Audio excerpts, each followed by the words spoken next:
Hey guys, welcome back to the channel. This is part 1 of our story. If you like this what if story and want to see part 2, let me know in the comments below. Before we start, don't forget to like, subscribe, and share this video with your friends. Also, check the description for more great content and my playlist. This story was posted by Makedonius on Wattpad. Now let's start. No one POV. We can see 5 people sitting on a table playing poker. Those 5 people were the biggest drag lords in Japan. They met on this evening not only to play poker but also discuss a very important matter. The Silver Shroud. Drag Lord 1. He killed at least 30 of my man and burned 200 kilograms marijuana together with my newly made plantage. I am out. He said as he threw his cards on the table. Drag Lord 2. Tell me about it. He sank one of my ships together with 500 kilograms cane that I tried to smuggle into Japan. I am all in. Drag Lord 3. He killed my best dealer and my right-hand man. He also brought in the corrupted hero that worked for me. It's only a matter of time until he destroys one of my cargoes. I am also out. He threw the cards on the table. Oswell. In that moment one of the guards was knocked out from behind and pulled into the shadows without anyone noticing. Drag Lord 4. He killed several of my best man and brought in the heroes and police officers that worked for me. He also killed the hitman. I sent it after him. You're bluffing. Drag Lord 2. Glad you think so. Another guard was grabbed and pulled away, while Drag Lord 4 looked at Drag Lord 5. We should work together to take the Silver Shroud down, because if this continues then we will have nothing soon except a bullet in the head. I am out. Oswell. Another guard was knocked out and pulled into the shadows. Now it were only the drag lords in the room. Drag Lord 4. Well, I am all in. A figure stepped out of the shadows without the drag lords noticing. Actually. The drag lords jumped up and looked at the shadowy figure, fear clearly written on their faces. You all fold. Drag Lord 4. No, it can't be. Oh, but it can. The figure pulled out a silver-looking Tommy gun with a drum magazine and started to shoot. Drag Lord 3 was dead before she even could pull out her gun. As the other 4 opened fire on the figure, Drag Lord 1 died as a bullet hit his head. Drag Lord 2 was shot in the stomach by 2 bullets as he fell to the ground still alive. Drag Lord 5 was shot in the shoulder and then in the neck killing him, and Drag Lord 4 was shot in both shoulders and then in the head killing her. Drag Lord 2 was still alive as he held his stomach in pain as he looked up to the figure. The figure had a long black and grayish coat with a silver scarf and mask, and on his head was an elegant black fedora hat. Drag Lord 2 tried to reach out for the figure, but as soon as he lifted his arm he was shot in the head by the figure. The room was silent. BLD was spilling out of the dead bodies onto the floor as the figure walked up to the poker table. You all had bad cards. Mine is better. The figure pulled a card out of his pocket and laid it on the table before he turned around and walked away. He stopped in front of the door as he turned his head to the side and said, 5 lords' death has come for you and I am its shroud. The figure walked out of the room as he left behind 5 dead bodies and some tied-up thugs. Who was that figure? Why did he do that? Well, that figure is the person every villain fears. That figure is the shadow following those who did evil. That figure is the last judge many villains will face. That figure is the Silver Shroud. Next morning, we can see a figure with a brown trench coat and a brown fedora hat walk inside of the room where he saw 5 dead bodies on the ground, with policemen already walking around collecting evidence and making pictures of the place. The man in the brown trench coat was 𝐒𝐮𝐬𝐴. He just woke up and was immediately called come to this place. He didn't even had time to drink his coffee. 𝐬𝐴, was there a card? Policeman, yes sir. Silver Shroud again. 𝐬𝐴, I am not getting paid enough for this. No luck. 𝐬𝐴, 𝐬𝐴, 𝐶𝐮𝐭𝐡𝐨𝐫, what are you doing here? All Might, I was on my way towards UA but then I saw the cars outside and wanted to see what was going on. 𝐬𝐴, well, we have 5 dead bodies, 3 male 2 female. Those 5 were also the biggest drag lords of Japan and their thugs were found tied up in the storage room of the building. All Might, let me guess it was. 𝐬𝐴, the Silver Shroud. Yes. All Might, nothing new on him. 𝐀𝐮𝐭𝐡𝐨𝐫, no, it looks like all the other places, dead bodies, 45 caliber round shells on the ground and his card, no fingerprints or anything else. All Might, we will catch that villain sooner or later, 𝐀𝐮𝐴, believe me. He is no villain, All Might. 𝐀𝐮𝐴 and All Might, both of them turned around to see a black bold man with an eye patch. All Might, Director Fury, what are you doing here? Fury, from now on 𝐬𝐻𝐃 and the Avengers will take over the Silver Shroud case. 𝐀𝐮𝐴. Fury handed 𝐀𝐮𝐴 a file. 𝐀𝐮𝐴 read it and sighed. 𝐀𝐮𝐴, the stage is all yours. Fury, thank you 𝐀𝐮𝐴, just in case, stay ready, we could need you in the future. 𝐀𝐮𝐴, of course sir. 𝐀𝐮𝐴 left. He had neutral look on his face, but inside he was making leaps of joy. All Might, Fury, don't you have an exam to go to? All Might, oh yes of course sir, the next. Fury, yes they are already there, but they will take their own exam sign. It seems unfair if they would take it with the others. All Might, understandable, what is about my daughter joining them? Fury, that is up for their leader to decide, and to be honest, All Might, don't get your hopes up, we all know what you and your family did. All Might was gritting his teeth. He wanted to say something, but instat with teeth she walked out of the room and jumped towards Yue. Fury was looking after him as he waited for his team of specialists. Fury, the Silver Shroud is more of a hero than you ever were or will be, All Might. Just then a van pulled up to the building and out came the two geniuses of the Avengers. Fury, Stark, Banner, thank you that you could make it. Tony, yeah, just get that over with, I want to see the exam of my little girl. Fury, of course. On a roof not far away we can see a figure standing on the roof. He had a black suit with a skull on it and a black leather jacket. Punisher, seems like you did a good job, kid. No one POV. We can see two friends walking towards Yue. One of them had bi-colored hair while the other smaller one had purple hair that looked like grapes. Those two boys were Mineta and Shoto Todoroki. Mineta, I am so nervous, what if I don't make it? Shoto, calm down Mineta, we trained hard for this and Izuku teached us enough so that we can easily pass. Mineta, oh shut up, you took the FING recommendation of your father, you don't have to do the normal exam. Shoto, true hehe. Mineta, you and Izuku are just cruel, you know that. Shoto. Shoto got an annoyed look on his face. He didn't even have to turn around to know who was calling him. Shoto, what do you want, Yagi? Izumi, just wanted to ask if you want to hang out after the exam. Shoto, no thanks, I already have something planned. Izumi, oh come on, why are you even friends with those losers? Shoto, because I don't judge people by their quirk but by their personality, and not sorry to say that, but you're at the bottom of that list. Izumi gasped and felt insulted, but before she could say anything the Bakugo twins came. Katsumi, hoi icy hot, why do you hang out with the loser? Shoto, loser maybe. Mineta, Shoto, but at least he is a decent human being. Mineta, burned. Katsuki, oi, what did you say? Shoto, and here we have Hitler's reincarnation, Mineta, oh. Katsuki was ready to kill Shoto, but as he tried he was hit on the head and fell over unconscious. I don't know how often I told that guy to get anger therapy, but no, that is what you get when you don't listen to smarter people. The person who knocked out Katsuki wore a smoking with a green tie. He had green hair. Izumi and Katsumi, Deku. Izuku, yo, what's up? Izumi, what the F are you doing here, you useless F? Izuku, ouch, pretty hard coming from a child that can't do anything without her parents. She even needed daddy to give her his quirk. Izumi, W. What howdy?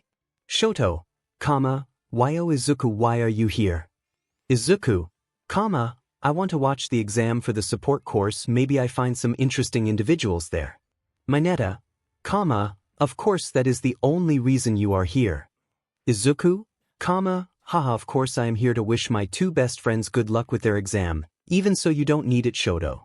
𝐀𝐮𝐽𝐡, luck is always welcome. Izumi run off into a direction while Katsumi tried to wake up her unconscious brother. Mineta of course realized that Izumi just run off. Mineta, where is she running? Izuku, probably telling daddy that I know about his secret, anyways let's go. Izuku, 𝐀𝐮𝐱𝐡 and Mineta walked into the building while Mineta walked off to look for the exam room. 𝐀𝐮𝐡 sticked with Izuku since it looked like Izuku knew where he had to go. Izuku, why are you following me? 𝐀𝐮𝐡, aren't you going to the principal office? Izuku, no, I go directly to the exam for the support course. From here you go straight, then take a left, get in the elevator, then up to the 6th floor, you get out, take a right, and you should stand in front of a big wooden door that is the principal office. 𝐀𝐮𝐡, oh okay, thank you Izuku. 𝐀𝐮𝐡 walked off as Izuku walked towards the support course until Izuku. Izuku, Izuku turned around and saw his colleague and friend Tony Stark. Izuku, Tony. Tony, I didn't expect it to see you here, how are you doing? He said while he threw his hand over Izuku's shoulder. Izuku, just checking out the support course exam, maybe I find someone interesting. Tony, geez kid, every time I meet you, you're working, come on, you are going to watch the hero exam with us. Izuku, you know that I have nothing to do with that. Tony, come on, it will be fun. Izuku tried to walk away, but Tony just held him as he walked into the other direction. Izuku, knowing that Tony wouldn't give up, admitted defeat and walked with the Avenger. Izuku, so how are your projects doing? Tony, pretty good, and yours? Izuku, yes, just finished a prototype for a new grappling hook gauntlet. If everything goes well, we will start production in a few months. Tony, how does it look? Izuku pulled out his phone and showed him a picture of the gauntlet. Tony, wow, that looks like a Iron Man gauntlet. Izuku, you never said that you own the design. Tony, true, I think that one will be a hit just like all your other products, like your capture scarf. Izuku, yes, the capture scarf is a classic, but the only thing I did was that it can't conduct electricity anymore. Tony, that is quite a big change for such a simple weapon like the capture scarf. We are here. Tony opened the door and was met with familiar faces. Some of them were faces he don't wanted to see, others he was happy to see, and then again others he was surprised to see. Nizu, Mr. Stark, you're finally here, and I see you brought Mr. Midoriya as well. Tony, yeah, I saw him walking towards the support course to watch their exam, but I thought I'd rather bring him here.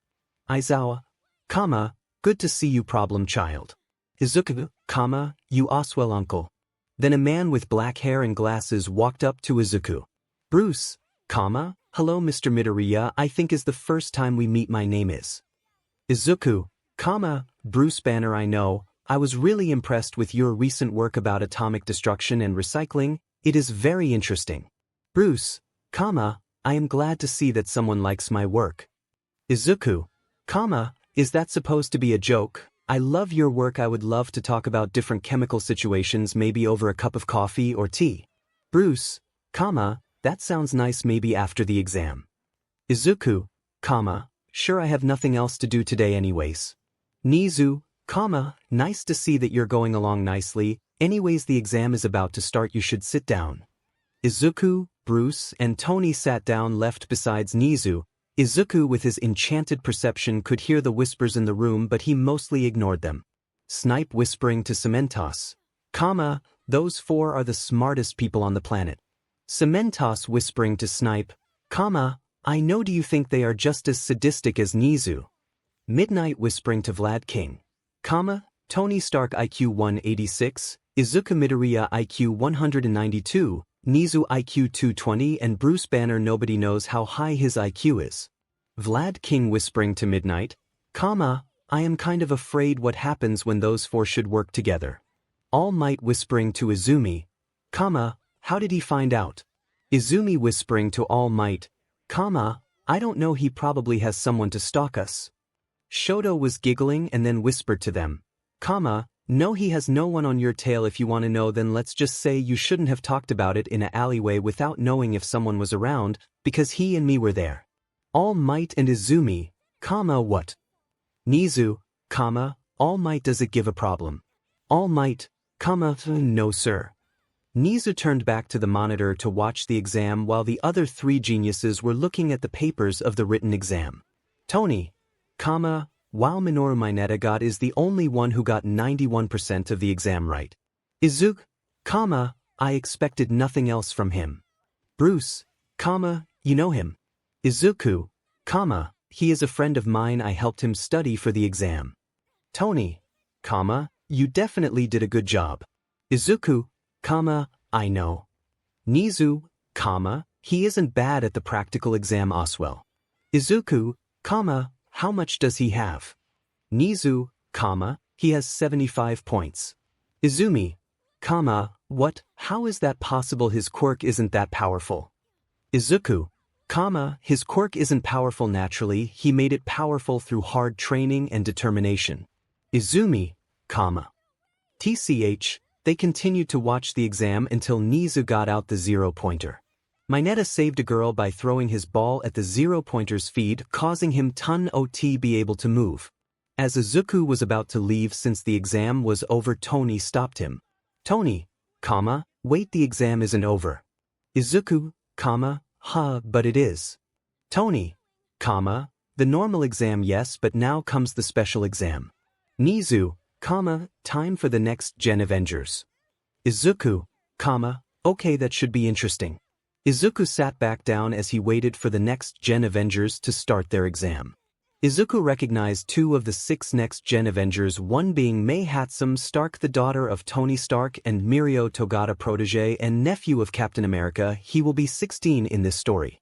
Let's just say the exam ended in the total destruction of all robots. The next Gen Avengers showed great teamwork and fighting skills, and they were able to destroy the 0-pointer in seconds. Izuku, I must say those 6 will be great heroes in the future. They already are. They probably could take out most pro heroes already. Nizu, I have to agree. After the exam everyone left. Only Tony, Bruce, Nizu and Izuku got themselves a nice cup of coffee or tea and talked about science or other high IQ stuff until. Dad, are you here? Tony, yeah, I am here. What is it, sweetie? May, Director Fury is looking for you and Uncle Banner. Bruce, why? Tony, he said something about Silver Shroud and how to find him. Nizu, so it's true you're now looking for the Silver Shroud. Tony, yeah, after that mafia massacre in Boston, what he caused,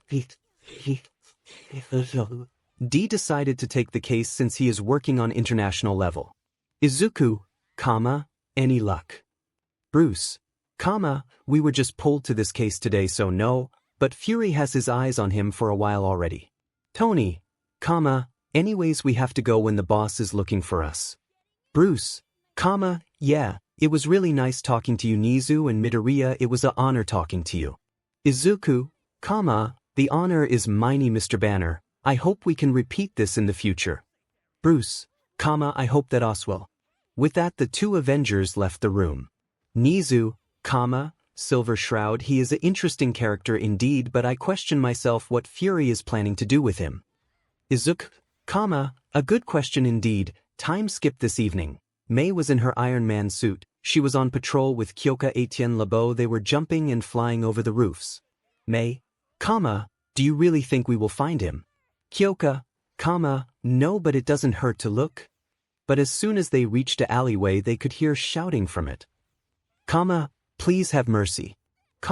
Mercy, did you have mercy on those people who you butchered? The 2 next Gen Avengers walked closer to the edge of the roof and looked down to see a guy on the ground with a brown jacket on his back crawling away from a black figure. Now I will give you a chance for a quick death. Pikmin, what do you know about the Mechanist? Pikmin, not much, he just pays me to kill people for him. He pays you with toys like this. The figure held up a combat knife with a dark blade. This knife is made out of vibranium. From where does he get that kind of metal? Pikmin, He got it from one of the drag lords you killed yesterday. They had some kind of agreement with each other, that is all I know. Really? I swear. Bang BLD splattered as the figure shot the man on the ground in the head with a silver-looking revolver. The figure was about to walk away, but he looked up the building and saw the two Avengers standing there looking down on him. Tell Fury if he wants something from me, then he can meet me tomorrow on the harbor near Warehouse 5. Kyoka, oh, and why shouldn't we stop you right now? If you don't want a bullet in your knee, then I suggest that you don't. My pistol and rifle are strong enough to go through your armor, Oswell Stark. Who are you? Really, I know you were looking for me and then ask me who I am, but I may Oswell help some rookies. I am the Silver Shroud and I see you two tomorrow at the harbor. With that, Silver Shroud threw a smoke grenade on the ground. The next-gen Avengers jumped down the building in an attempt to catch him, but as they landed he was gone. Kyoka scanned the area with her black-purple eyes, some of her infused cards ready to throw. May? He is gone. Kyoka, damn it. May turned to the dead body. May? He took his knife. Kyoka, what? May? He took his vibranium knife. Kyoka, great, just great. But Director Fury will be happy. To some extent. No one POV. Location, Japanese Avenger base, Fury, so you two found him, talk to him, and then just let him escape. Kyoka, kind of. Fury, not only that, you also saw how he killed someone, took a vibranium knife. A vibranium knife, and he knew the entire time that you were there. May, yes. Fury, yes. Just yes. You were there watching the entire scene and didn't even thought for a second to intervene. May and Kyoka, Steve, well, at least we now know where to meet him.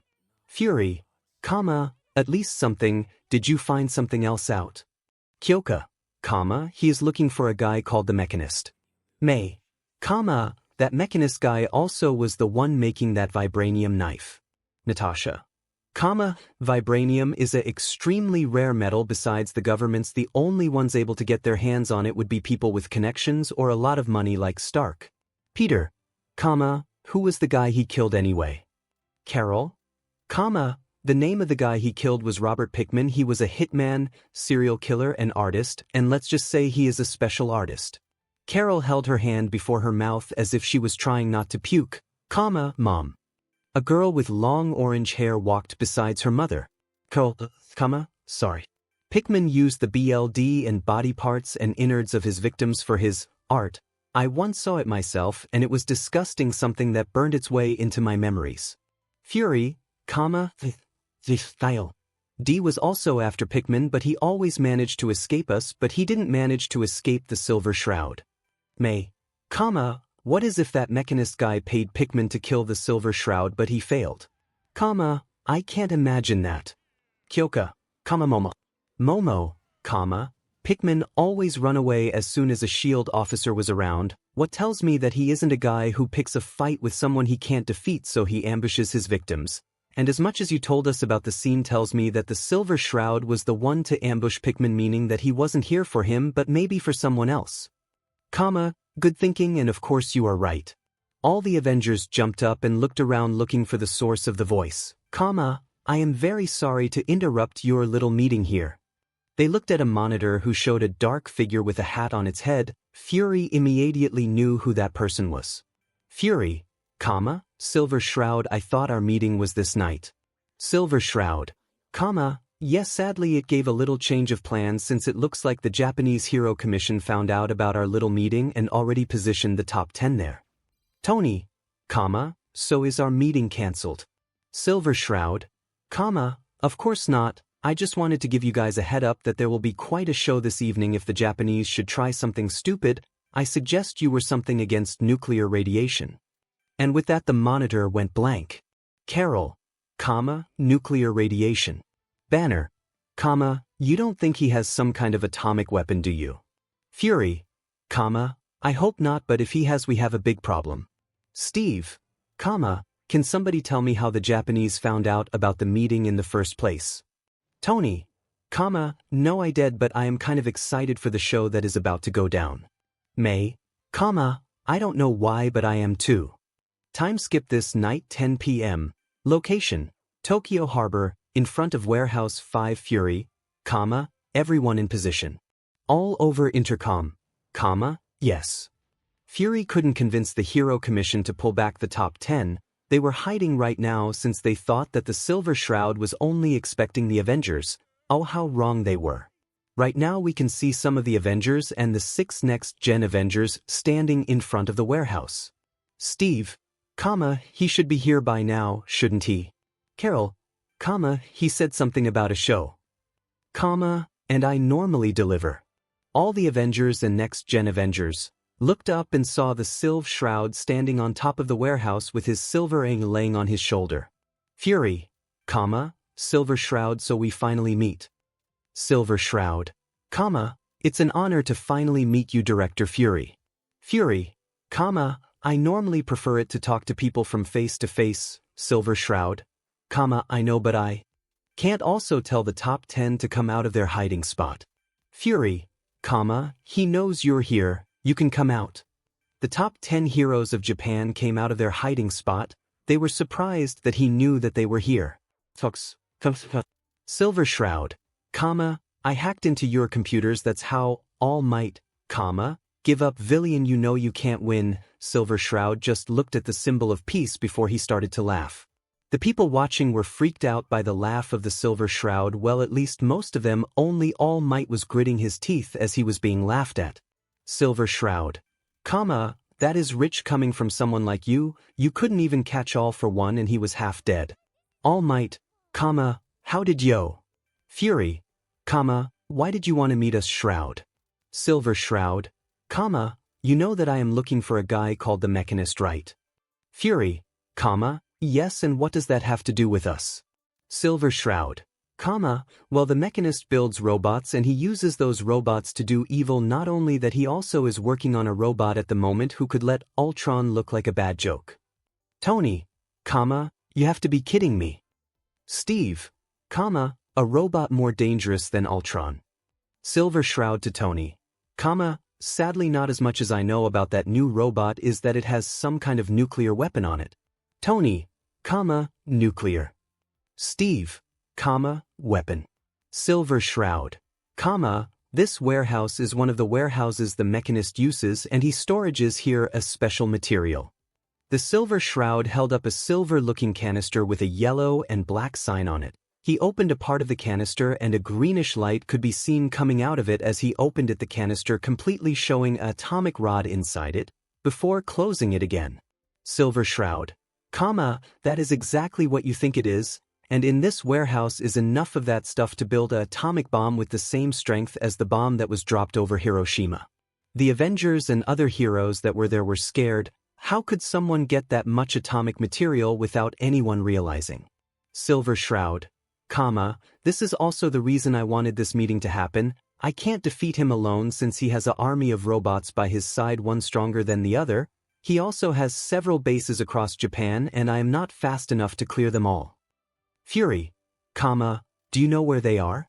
Silver Shroud, most of them, yes, I destroyed several of his robots already and in their chips were several maps with several different bases across Japan. Fury, how many bases did you find? Silver Shroud, 12, but there are certainly more. Anyways, that is all I have to say to you right now. I will contact you if I find out more. All Might, do you really think we are going to let you go? Silver Shroud, think very carefully about what you're doing, All Might. I am standing on top of a building with nuclear material in it. What do you think will happen if you would attack me now? But All Might, the attention seeking where he is, jumped at the Silver Shroud. Fury, All Might, no. All Might, Detroit Smash. All Might threw his punch, but it was blocked by none other than Captain Marvel. She punched All Might in the face and sended him flying into another warehouse. Captain Marvel turned towards the spot where the Silver Shroud stood, but he was gone. In his place the canister with the nuclear sign on it and his iconic card. She took both items and flew down towards her group. She gave the canister to Bruce, who was holding it like it was going to explode any second now, while she gave the card to Fury. Then she saw All Might standing up from the side of her eye. She flew at him with high speed and grabbed him by the collar of his costume while she screamed into his face. Have you gone mad, you 𝐻𝐻𝐻 attention-seeking where? Mum. Carol, do you try to kill as all you 𝐻𝐻 idiot? She said while she punched him in the face. Carol, the whole building is full with nuclear material strong enough to blow up the entire city and you have no better idea and attack him while he was standing on top of it. She punched him again. Carol, you could have killed millions of people just because you wanted the fame of capturing him. Fury, Captain Marvel stop. But she continued to punch him. Endeavor tried to grab her hand but he was sent flying into the ocean. Hawks tried to use his feathers on her but they couldn't even touch her. But then a girl with long orange hair and a similar suit to that of Carol grabbed her arm. Mom, please stop, you're killing him. Carol looked at her daughter and then back at All Might before she took a deep breath and deactivated her powers. She stood up and turned around to hug her daughter, while All Might was coughing up blood while laying on the ground. Carol, I am sorry Itsuka. Itsuka, I am okay mom, but I am not the one you should apologize to. Carol looked at All Might laying on the ground. Carol, he doesn't deserve her apology.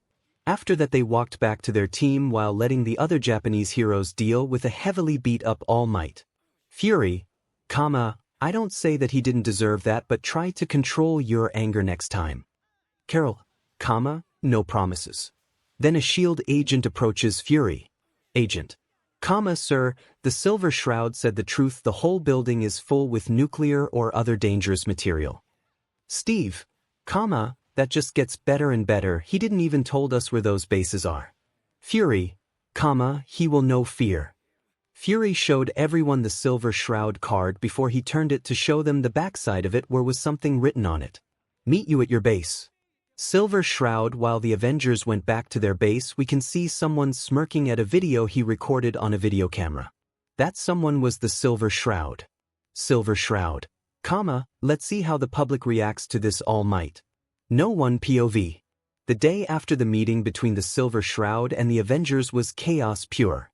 It was all over the news, it was on the newspapers, it was on YouTube and other social network platforms. What you may ask? Well, in the morning after the meeting a video was published on YouTube. Nobody knows who uploaded it, but the video showed the entire meeting to the point where Captain Marvel beats up All Might for his stupidity for nearly causing a nuclear catastrophe. The news and in newspapers call this incident the symbol of peace. Nearly killed all of Tokyo. Many people were angry at All Might for this incident. Some even went that far to call him a attention-seeking where. All Might had to give an interview and had to make a public apology. To say the least, he didn't like it. Why? Well, he saw himself in the right for trying to capture a dangerous villain. Even so, the people began referring to the Silver Shroud as the real symbol of peace. Well, anyways, as if that incident with All Might wasn't enough, anyone in Japan now knew that there is a villain with enough nuclear power to cause the total destruction of Tokyo and probably Japan. News lady, now our questions are: who is the Mechanist? What does he want? Why is he doing this? Is the Silver Shroud together with the Avengers strong enough to stop this maniac? What is his plan? Fury turned off the TV and turned towards the other Avengers in the room who all had their heads in their hands. Fury, Japan just gets better and better. Tony, I know right. Natasha, who made this video? I thought we cleared the area. Vision, that is a good question. The only possible way is that it was someone from us or S.H.I.E.L.D. Bruce, but what if? Steve, Bruce. Bruce, what if it was the Silver Shroud himself who made the video? Natasha, why should he do that? I mean, he literally would have warned the villain that heroes are after him. Fury, Banner has a point though. Nobody, even we in S.H.I.E.L.D. knew nothing about the Mechanist. We didn't even knew he existed, meaning that the Mechanist tried to keep his existence a secret so he could work in peace, but now everyone knows about him. Japan's heroes are after him, we are after him, and the Silver Shroud is after him. Carol, meaning he has to be more careful now, especially when he needs material, so he has to slow down as long as his robot isn't field ready. Fury, If the Silver Shroud really made this video to slow the Mechanist down, then it could be that the Mechanist is close to finish his project, and with that video he just bought us a few more days or weeks. It wasn't to buy time. Everyone turned around to see Tony, what the hell are you doing here? Natasha, how did you get in? Fury, it's been a while. Punisher, 𝐀𝐮𝐬𝐴, it has been Fury. Fury, why are you here? 𝐀𝐮𝐬𝐴, a friend of ours asked me for help in the fight against the Mechanist. Steve, why am I not surprised that you two know each other? 𝐀𝐮𝐬𝐴 walked towards Fury and gave him a letter.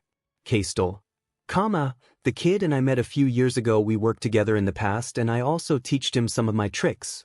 Tony, kid. 𝐀𝐮𝐬𝐴, you will be surprised, the Silver Shroud is much younger than you may think. Fury opened the letter and inside was a map, with red crosses on random locations. There also was a piece of paper with something written on it. I am very sorry that I couldn't come myself, but I had business what I had to attend to, so I hope you don't mind that I have to send you a letter. Anyways, as you probably already saw, I asked another friend of mine for help. I worked with the Punisher in the past and we both know how efficient he is, so I hope you don't mind. With honorable regards, Silver Shroud. Tony, did he never hear something about an email? Natasha, he is old-fashioned in every way. I mean, he uses a Tommy gun. 𝐀𝐮𝐬𝐴, anyways, I think we have work to do. He is already out there taking down this base. 𝐀𝐮𝐬𝐴 pointed at a red cross that was near Kyoto. Steve, alone.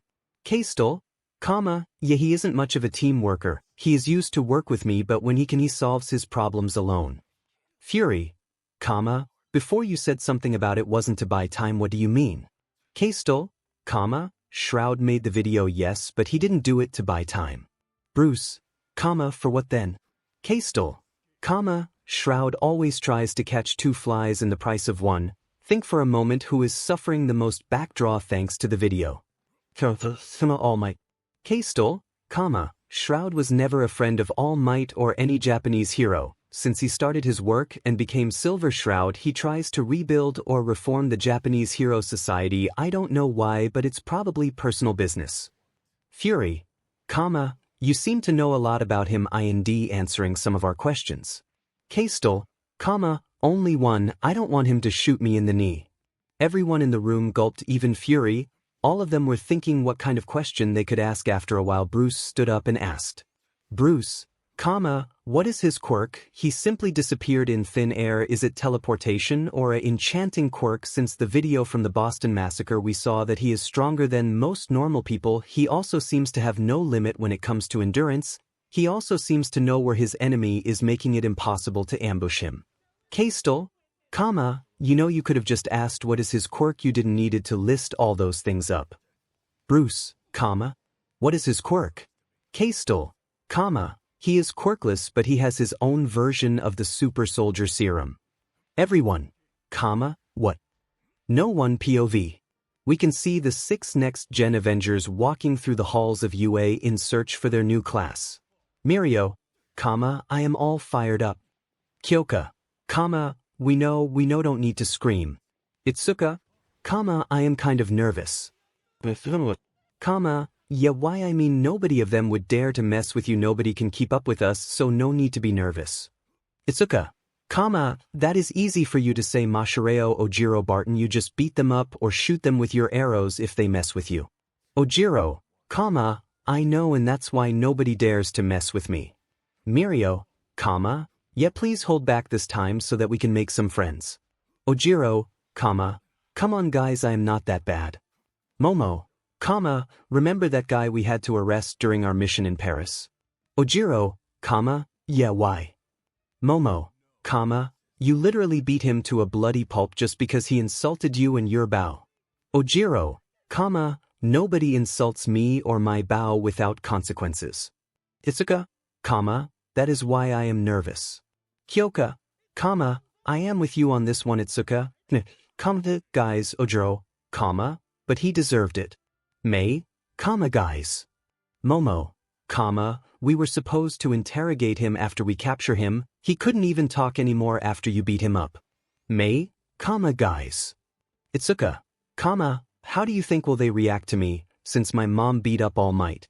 Guys. The other 5, what? We walked past our class. May pointed towards a door down the corridor. The 5, come on or we are gonna be late. Mirio, right. The 6 walked towards their class as they heard shouting from the inside. Kyoka, this is going to be fun. While the next Gen Avengers were enjoying the IR first school day, on the other side of Japan was a villain ready to reveal his work to the world, and Japan, that villain is the Mechanist. He stands on a hill near a small town. Besides him was a big robot with 3 legs, a minigun as right hand and a rocket launcher as left hand, and also 2 mortars on his back. His cape was flowing in the wind as he overlooked the small town, ready to show them how weak the IR little puny quirks are. Mechanist, today I show those monsters how weak they are. Show them what you can do. 𝐬01. 𝐬01, destroy human monsters for the Mechanist. The robot went down the hill as the Mechanist laughed. Mechanist, let's see who is weak now. Meta Liberation Army, haha. The robot drove down the hill and towards the border of the city. A mailman who was part of the Liberation Army was the first to see the robot. Mailman, what the hell is that thing? 𝐬01 saw the mailman standing there. It lifted his rocket launcher hand, aimed and fired. Boom. The mailman was ripped into pieces by the explosion, and then it began. Humans came out of the IR houses, quirks activated, ready to fight the robot. 𝐬01, destroy human monsters for the Mechanist. 𝐬01 pet his minigun. It was silent for a few seconds, the humans waiting for the robot to do something, and then he fired his shoulder mortars. The mortar shells hit the center of the crowd. An explosion followed by screaming could be heard, ripping of body parts, splattering of blood and innards. Body parts were flying through the air as most of the people watched in shock and fear. Then 𝐬01's minigun began to spin, and then it started to shoot. The people were screaming. The IR moral was destroyed in a matter of seconds as the IR comrades were cut down like grass by the minigun of the robot. Everyone was running. Some tried to use their quirk in an attempt to attack the robot, but only a few succeeded, but they barely did any damage to this war machine of it. Robot, as they were killed immediately after it. The robot advanced deeper into the city, people screaming and running away from the robot, many too scared to use their quirks. Meta Civilian, what is that thing? Meta Civilian 2, a Terminator of Fing Terminaarga. 𝐬01 continued its killing spree through the city. Woman, man or child, nobody was safe as the robot killed them all. Then as 𝐬01 turned around a corner, it was met with a pike of ice piercing through its left arm, ripping it off. The robot looked a few seconds at its destroyed arm before it turned towards the reason for the ice attack. 𝐬𝐮𝐭𝐡𝐨𝐫, your way ends here. 𝐬01, destroy human monsters for the Mechanist. 𝐬01 turned its massive body towards 𝐬𝐮 and started to shoot at him with its minigun. 𝐬𝐮 created a thick ice wall to cover himself while 𝐬01 continued to shoot at him. Then 𝐬01 mortars fire again, destroying 𝐬𝐮's ice wall. 𝐬01 aimed at 𝐬𝐮, ready to kill him, but then a big dark figure charged into it, throwing it into a house. 𝐬𝐮 used that moment to encase it with ice, destroying its weapons and making it unable to move. 𝐬𝐮, thank you Redestro sir. Redestro, no problem 𝐬𝐮, are you alright? Look who it is, the great Redestro himself. A honor to finally see you, even if it isn't through my own eyes. Redestro and 𝐬𝐮 turned towards the source of the voice, and they saw that it came from the robot. I am sorry that I caused this much havoc, but I needed to test some things, and your little town was just perfect for that. You killed so many people just for a test. How dare you, you Fing son of a beach. It seems my test was a success. I will have to improve my robots so that they can withstand ice and fire better, but anything else seems good so far. Redestro, who are you? Me. I am the one who creates the future. I am the one who will show the world how weak quirks are. I am the one who will show them that metal is the future. I am the Mechanist. Redestro and 𝐬𝐮 took a step back from the robot. 𝐬𝐮, you are the one with Mechanist, with the nuclear stuff. Yes, I am. Now I would love to sit around and talk with you, but I have work to do. No fear, the police, heroes and ambulances are already on their way. Until we see again, 𝐻𝗧𝗏, but next time we will talk face to face, believe me. 𝐻𝗧𝗏, you will pay for what you did. Mechanist, ha ha ha. After that the voice was gone and replaced by beeping sound. 𝐻𝗧𝗏, realizing what was going to happen, grabbed 𝐀𝐮𝐭𝐡𝐨𝐫 and jumped away from the robot before it exploded, destroying the whole building it was stuck in. As the dust settled, 𝐻𝗧𝗏 deactivated his quirk as he started to walk down the street, 𝐀𝐮𝐴 following him. They walked through the street and what they saw was a BLD bath. BLD was streaming down the street like a river. It stuck there where body parts were. It smelled of vomit, SHT, sulfur and BLD. 𝐀𝐮𝐴 puked, but 𝐻𝗧𝗏 continued to walk. He looked around, body parts, mutilated bodies of women, man and children. 𝐻𝗧𝗏 came to a hold as he heard crying. He looked towards the direction where he heard it, and what he saw could even break the strongest man's heart. A mother crying, holding the separated head of her dead child in her arms, the body of the child laying beside her. 𝐻𝗧𝗏, the mechanist, he can't be human. No one. POV. News reporter, 341 confirmed deaths and over 200 people were injured. It was also confirmed by witnesses and survivors that the robot was from the mechanist. Was this massacre the revenge of the mechanist against the heroes and the Silver Shroud? We now SW. The TV was switched off. We are in a dark cave. We can see a large computer, several tubes with weapons and suits in it. There also were workbenches. We can hear shots as a figure was shooting at the TV with a revolver. 𝐀𝐮𝐭𝐡𝐨𝐫, Midoriya. Izuku, 𝗧𝗏𝗏, get my gun, I go out tonight. 𝗧𝗏𝗏, of course, Midoriya. The butler turned around and walked to one of the tubes, while Izuku put on his costume. Izuku, I will need the explosive ammo. 𝗧𝗏𝗏, are you sure, sir? We just started to test them, we don't know if they are safe. Izuku, they have to be put them into the straight magazines. The butler sighed as he took 2 straight magazines and put in the special ammunition. 𝗧𝗏𝗏, anything else, Mr. Midoriya? Izuku, do you know where Pikmin's knife is? 𝗧𝗏𝗏, the knife of the murderer, why do you need it? Izuku, it's made of vibranium. 𝗧𝗏𝗏, if I have to fight those robots in hand-to-hand combat, then it will make my job much easier. 𝗧𝗏𝗏 sighed again as he took the combat knife and gave it to Izuku, who put in a scabbard and bound it around his upper leg where it was hidden by the trench coat. Izuku looked through his equipment to see if he had everything. After he was sure he had everything, he took the last 2 pieces of his equipment, one being a grappling hook gauntlet and a weird-looking gauntlet with a screen on it. He put the grappling hook gauntlet on his left arm and the computer gauntlet on his right arm. Izuku, everything looks good. 𝗧𝗏𝗏, sir, your hat. Izuku, thank you, 𝗧𝗏𝗏. Izuku took his hat and put it on his head before pulled his mask up. Silver Shroud, mechanist, enjoy your last days of life. Izuku, now Silver Shroud, walked towards a motorcycle without wheels. Just imagine it's black and silver in color. 𝗧𝗏𝗏, please take care of you, Mr. Midoriya. Silver Shroud, I will, 𝗧𝗏𝗏, I always do. Silver Shroud got on the bike and started the engine. The bike began to hover and he flew out of the cave at high speed. 𝗧𝗏𝗏, good luck, sir. Time skip, thug. Move you thing robots. We have to hurry before we are caught. Mr. Handy Robot, yes, sir, we can see robots unloading a ship container. The robots unloaded it and loaded a truck. Thug, was that the last one? Mr. Handy Robot, yes, sir. Just as the thug was about to drive off, the tires of the truck were shot, causing the vehicle to flip. Thug, what the? The thug wanted to climb out of the vehicle, but he stopped as he heard shooting from the outside. Mr. Handy One, the thug sat silent in the truck, not making a noise as the shooting continued. He knew who was out there. He knew who was shooting. He knew what will happen to him.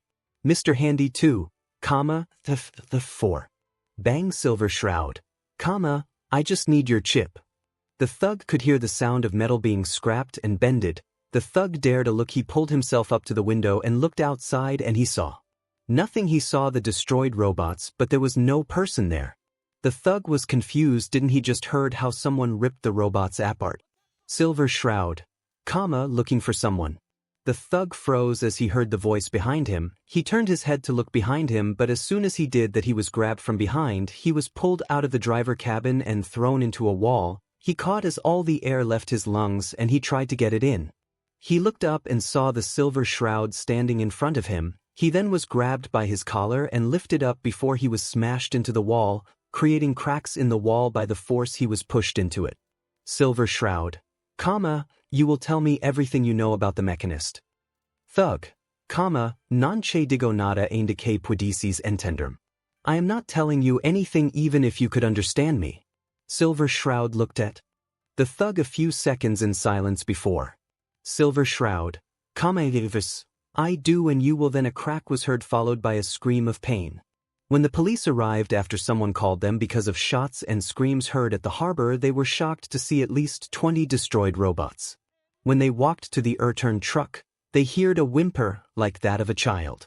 Alarmed, the policeman ran toward the noise, but when they went around a corner they saw that it was not a child but a grown man. He had both his arms broken, his knees were shot and his nose broken.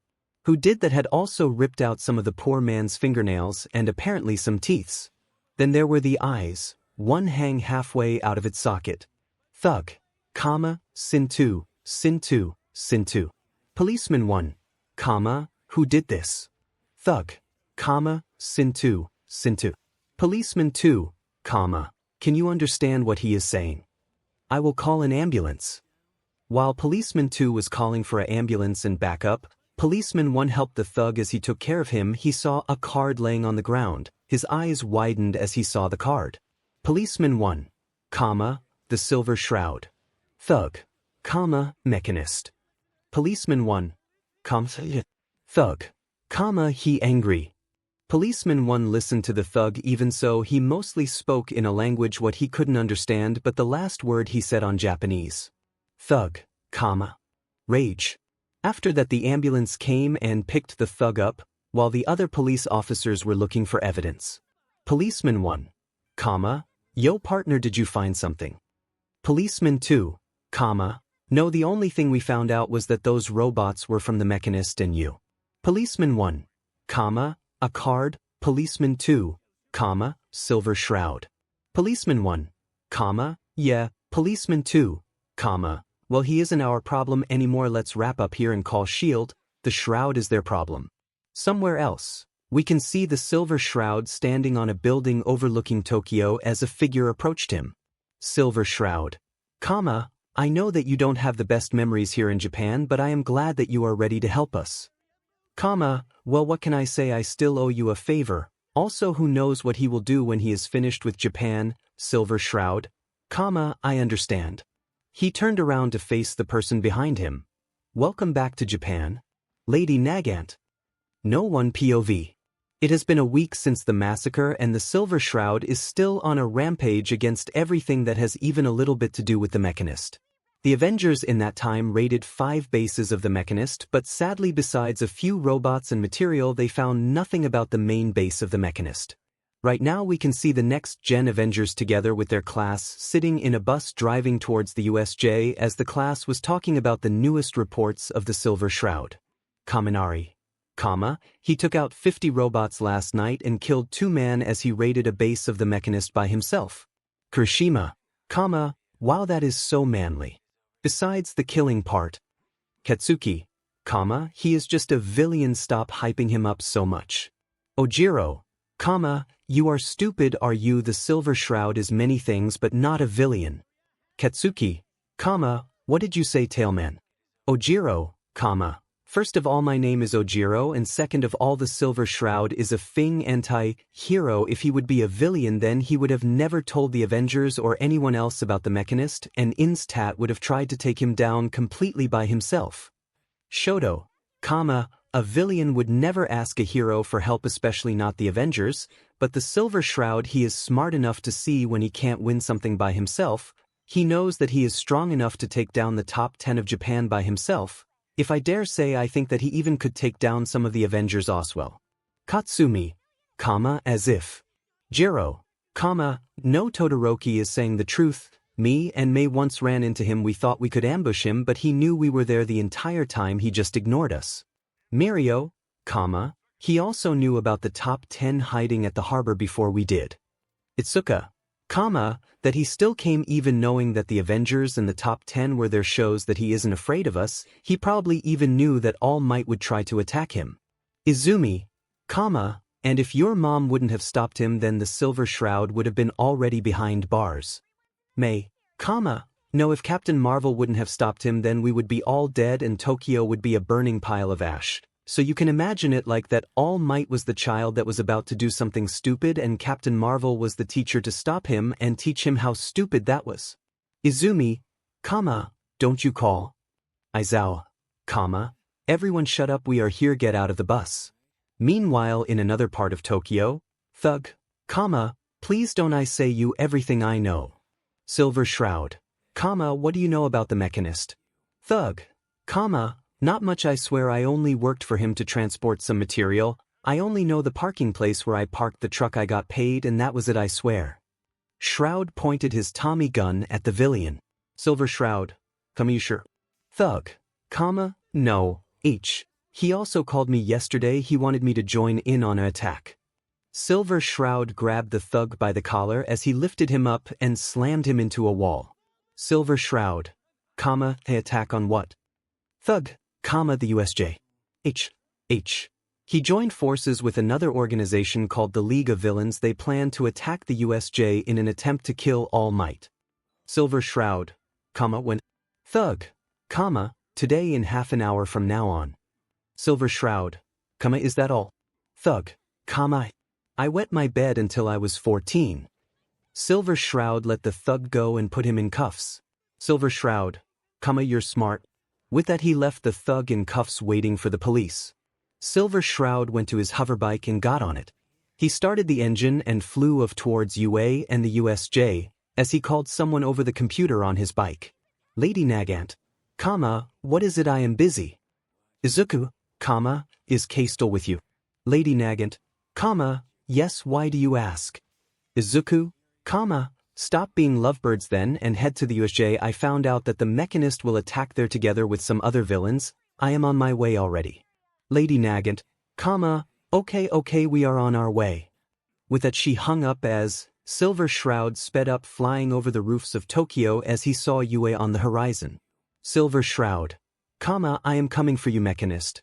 Back in the Mineta, Shoto, you okay, Mineta? Mineta, of course not, my leg is broken. Tsuyu, those robots are from the Mechanist. Do you think he is behind this? Izumi, I think so, but if it only were the robots, that bird thing is also in there. We can see Shoto carrying a wounded Mineta, while Izumi and Tsuyu ran back up the stairs while the next-gen Avengers fought of the robots and villains. Ojiro used his tail to kick a robot in the head while he spinned in the air. He shot an EMP arrow at another robot, destroying it. Mechanist, I will have to upgrade. That can't have my robots defeated by a normal EMP. Momo used her powers to lift up a robot and smash it into a group of villains. Mechanist, I will have to find a way to counter her powers. Jiro used her cards as she threw them at the robots. The cards exploded as soon as they touched the robots. She then used her staff and slammed it into the ground, sending robots and villains flying. Besides one Mr. Handy, the robot flew towards Jiro ready to use his saw hand as he was hit with a shield, destroying it. Mechanist, upgrade to counter kinetic energy attacks and faster reflexes to dodge. Vibranium shields. May and Itsuka flew over them. Itsuka flew downwards, smashing her fist into the head of Sentry Bot, destroying it. May saw the Mechanist standing together with the Mist Guy and the Handman. She shot a beam at them, but a warp gate opened and sended the beam right back. May was hit as she fell to the ground. A Sentry Bot saw her and moved towards her, ready to kill the daughter of Iron Man, Mirio.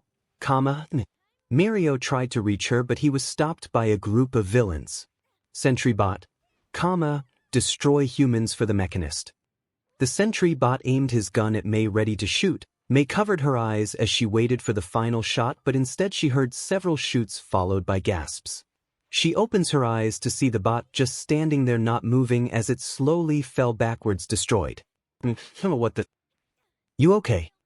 Mei turned around and saw the Silver Shroud standing there offering her a hand. Mei? Yeah, thanks for that. Mei grabbed his hand and he pulled her up to her feet. Silver Shroud. I suggest you stay back for a second. The Silver Shroud moved past Mei and towards the villains. Silver Shroud. You can decide what happens now, either you stay and die or you run and live, your decision. The villains stepped back while the robots held their ground. Shigaraki. What are you doing? Don't tell me that one man scares you, you just fought the next-gen Avengers. Mechanist. There is a difference, Shigaraki. Shigaraki. And that is. Mechanist. The Silver Shroud kills and improves. He defeated many of my robots. I upgrade them, I make them stronger, but every time they fight against him it is like as if those upgrades were for nothing. Basically said that man is like a robot improving and upgrading himself. Silver Shroud changed his magazine from a drum roll magazine to a straight clip magazine. Shigaraki. Why is he changing to a smaller magazine? Shroud pet his gun before aiming and then he started to shoot. Mini explosions were going of ripping apart many of the smaller robots. The robots and villains charged at the Silver Shroud, but he just pulled out a weird-looking granite, pulling out the pin and throwing it at the charging enemies. They ignored the grenade as they run towards the Silver Shroud, who was reloading. A big mistake, the grenade went off and a green light flashed up as screaming from villains and the explosion of destroyed robots could be heard. The Silver Shroud reloaded another straight magazine and started to open fire again. Shigaraki. What the hell was that? Mechanist. Plasma grenade. Impressive. The Silver Shroud just continued to fire. He dodged the punch of a villain before shooting of the head of 𝐀𝐮𝐬𝐴. More and more robots were destroyed while some villains started to run away in fear to be killed by the Silver Shroud. Shigaraki. Come back here, you cowards. 𝐴𝐻𝐿 kill that 𝐵𝐻𝐵 now. He shouted while pointing at the Silver Shroud. The 𝐴𝐻𝐿 charged at him but was stopped as a bullet went through his head. Shigaraki. What the? Everyone looked up as woman and a man were standing on top of the stairs. Mirio, Punisher. Izumi, Lady Nagant. Silver Shroud, took you too long enough. Lady Nagant and the Punisher jumped down the stairs, charging into the fight. Punisher, you seem to be okay without us. Lady Nagant, we just had a good time, you know. Izuku, yeah, you can continue when we are finished here. Everyone was awestruck and shocked as they saw three anti-heroes mowing down their enemies. Mina, oh my god. Kirishima, those three are on another level. Hagakure, I think I need to puke. The villains were gone. The only thing left on the field were the robots, and even they were no problem for the combined power of the three anti-heroes. Mechanist, impressive. Shigaraki, 𝐴𝐻𝐿 get up now, kill them. The 𝐴𝐻𝐿 regenerated from the headshot and charged at the three anti-heroes. The Punisher started to shoot at the 𝐴𝐻𝐿 with his shotgun and Lady Nagant did the same with her quirk. But the 𝐴𝐻𝐿 just tanked them and continued his charge, even so he was slowed down. Lady Nagant, yo Shroud, do you have something to kill that thing? Silver Shroud, of course I have. Silver Shroud pulled out a grenade as he pulled the pin and threw the grenade towards the 𝐴𝐻𝐿. He then drew his revolver and with two quick shots he hit the grande, causing her to explode. Everyone in the USJ covered their eyes because of how bright the explosion was. As they could see again, they looked at there where the 𝐴𝐻𝐿 was. The 𝐴𝐻𝐿 stood there with a big part of its body missing and it didn't look like it would regenerate anytime soon. Shigaraki, W. What, that is impossible. 𝐴𝐻𝐿 was supposed to kill All Might. He must have cheated. Cheater, hacks. Punisher, holy cowboy, what the hell was that grenade?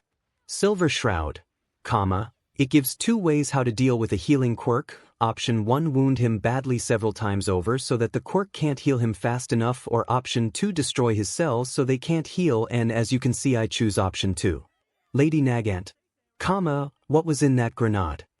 Mechanist, interesting, this looked like an atomic explosion in small, but something was different. Silver Shroud, This was a quantum grenade, something similar. The mechanist closed his notebook as he turned around. Mechanist, I think it's time to go. Bang bang bang, shots were fired at the three villains, but they were gone in a purple portal even before the bullets could hit. Silver Shroud, damn it. Punisher, we should have shot him earlier. Lady Nagant, yeah, also how the hell did you get an atomic grenade? Silver Shroud, it's a quantum grenade anyways. We have another problem now. The doors of the USJ flew open as, All Might, I am here. Lady Nagant, I am too tired for this now. Silver Shroud, I will deal with him. Silver Shroud walked towards the stairs. All Might, stand down. Silver Shroud, there is no Captain Marvel to save you now. Silver Shroud, well, All Might, then let me tell you one thing, she wasn't protecting me, she was protecting you from me. All Might gritted his teeth as he jumped down the stairs ready to throw a punch at the Silver Shroud. May, no. All Might, wait. May tried to warn All Might, but it was too late. All Might, Detroit SMA. Bang bang bang, 3 shots were fired as All Might flew past the Silver Shroud, landing on the ground coughing up blood. He was shot in both of his knees and 1 bullet was shot into his weak point at his side. All Might tried to get up but couldn't since his knees were shot. He looked up in anger only to see a barrel of a revolver pointing between his eyes. Silver Shroud, I told you, you should think clearly what you are doing. Izumi, get off him, you villain. Izumi jumped towards the Silver Shroud trying to hurt him with her telekinesis, but she was met with a kick to her face. She flew backwards, and as she looked up she was met with the same view as her father. Lady Nagant, stand down, girl, and let the adults talk. Punisher, anyone else want to try something? The Punisher asked as he looked around. Just then the rest of the UA staff came through the door. They were shocked to see all the villains dead and the robots destroyed. They were even more shocked to see 3 of the world's most known anti-heroes. Silver Shroud, good, Nizu is here. Silver Shroud put his revolver back into its holster as he walked away from All Might, who tried to grab him but was met with a kick in the face by the Silver Shroud. Silver Shroud, we will settle this another time, All Might. Hey Iron Girl. May, it's Iron Lady. Silver Shroud, call Fury for me, it's time we talk. The Silver Shroud then walked up the stairs followed by his 2 teammates. The staff were on edge as they were approached by the anti-heroes, even Nizu. Even so, he tried to keep a calm face. Nizu, we came here to save our students, but it seems that you 3 already took care of them. Punisher, yeah, you're welcome. Silver Shroud, anyways, I think we have to talk. Nizu, Fury should join us shortly. Nizu, but Silver Shroud, we need to talk. Nizu, it's time we work closer together. No one POV. The students of UA were shocked to say the least as they saw 3 of the world's deadliest anti-heroes walk through the halls of UA. Some were looking in awe, some in fear, and some others with hate at the 3 individuals, but everybody could feel the aura those 3 had. RD year hero student, no wonder they told us to stay away from them. ND year support student, man, I am happy, I am not in the hero course. To face them is the last thing I want to do. ND year hero student, why am I shaking? Everyone backed away as the UA staff together with the 3 anti-heroes made their way towards the meeting room. Lady Nagant, man, it's been a while since I last walked through those halls. Punisher, oh right, you were a student here. Lady Nagant, the 3 happiest years of my life. Silver Shroud, ever thought about becoming a teacher here? Lady Nagant, not really, as I was SLV of the Hero Commission, sure, but now I don't think that is possible anymore. Just then the group reached the door of the meeting room. Vlad King opened the door as Nizu hopped off his shoulder. Nizu, please follow me. Nizu walked into the room followed by the 3 anti-heroes. Nizu took a seat at the end of the table while the anti-heroes took their seat on the left side of the table. Silver Shroud, has Fury been informed? Nizu, yes, he should be here any minute now. Just then the door was opened and Fury walked into the room, followed by Captain America and Black Widow. Fury looked at the Silver Shroud, but Silver Shroud just looked straight at the chair on the other side of the table. Taking the hint, Fury walked towards the chair followed by the two heroes. Black Widow kept one hand on her gun in case one of the three anti-heroes tries something. Fury sat in front of the Silver Shroud, Captain America in front of the Punisher, and Black Widow in front of Lady Nagant. Silver Shroud, good to see you again, Director Fury. Fury, so what do you want to talk about? Silver Shroud, the Mechanist. Fury, what does it give to talk about him? We now know that he is working with an organization called League of Villains. Silver Shroud, we are running out of time. Fury, whatever the Mechanist is building, it's nearly completed.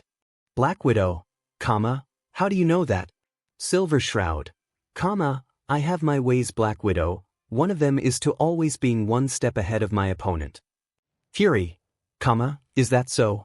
Silver Shroud, yes, as an example I know that you placed 𝐴𝐻𝐿 and Hawkeye on the roof, or that Iron Man, Moon Knight, Captain Marvel and Thor are just outside the door. Captain America and Black Widow tried to keep a calm expression but turned their eyes towards Fury. Fury just kept his normal expression as he looked directly into the eyes of the Silver Shroud. Fury, you are it. Is anybody there? The Silver Shroud turned his arm to show the monitor of his Pip-Boy to Fury. As Fury saw who was on the monitor, his eye widened. Fury, my old friend, how is it going? 𝐴𝐻𝐿 in the background. Where the hell did he came from? Fury, Deadpool. Deadpool, in all of my glory. Just then Hawkeye pushed himself into view. Hawkeye, sir, I have no idea how he got here or how he knew we were here. Then the door of the room opened again and in came a tall man with a royal-like cloak, pink hair, pig mask and a crown and a sword around his waist. Black Widow stood up in shock, one hand on her gun ready to pull it out any moment. Black Widow, Technoblade. Technoblade, oh Natasha, it has been a while, hasn't it? Fury, you have to be kidding me. Silver Shroud, Fury, let me ask you one question. Fury looked towards Shroud again. Silver Shroud, as you and S.H.I.E.L.D. founded the Avengers, did you never consider that you, S.H.I.E.L.D. or the Avengers could turn evil? Fury, Silver Shroud, well, I did, and so did many of my friends. The Avengers that were positioned outside the door came inside as three people followed them. Captain America and Black Widow's eyes went more and more wide as if they were about to pop out, while Fury just narrowed his eyes as he looked at the people that just walked inside and stood behind the Silver Shroud. Fury, Fury, Inspector. Fury, Ghost Rider. Then 𝐴𝐻𝐿, Hawkeye and Deadpool came walking into the room. The two Avengers joined their comrades who stood behind Fury while Deadpool joined the group that stood behind the Silver Shroud. Fury, Deadpool. Fury kept his normal calm expression but inside he was extremely nervous. Fury, you work together. Silver Shroud, we are those who are ready in case when the Avengers should turn bad. We are those who take down S.H.I.E.L.D. if necessary. We are those who will destroy a government and its country if it threatens the peace of this world. We are the Unstoppables. No one POV. It has been a week since the attack on the USJ and the reveal of the Unstoppables. For the entire week there was nothing else on the news than those two topics. All Might literally smashed his TV because no one was talking about how he got attacked by the Silver Shroud and wounded. Today was the first school day after the attack. Class 1A was sitting in their class talking to each other. The only ones that weren't talking to the class was the Izumi squad and some of the next-gen Avengers.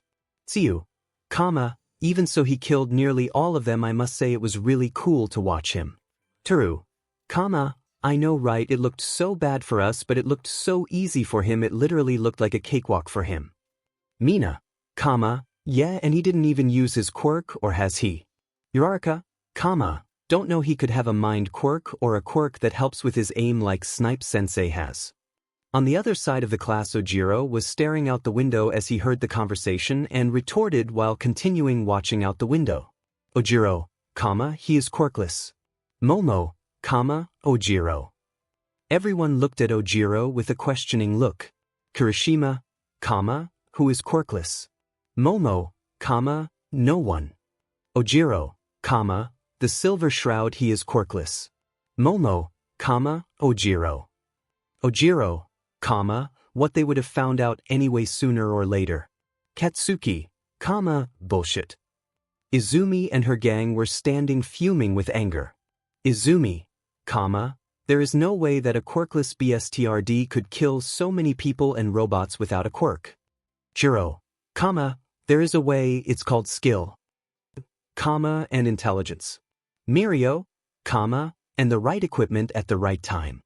Katsumi, then how could he defeat All Might? He must have some kind of speed quirk. How else could he keep up with All Might? Ojiro, tell me who would win, a guy with a gun or an idiot that charges straight at the guy with a gun? Me, All Might isn't faster than a bullet. Well, not anymore, maybe in his. Momo, Silver Shroud just pulled the trigger faster than All Might could run.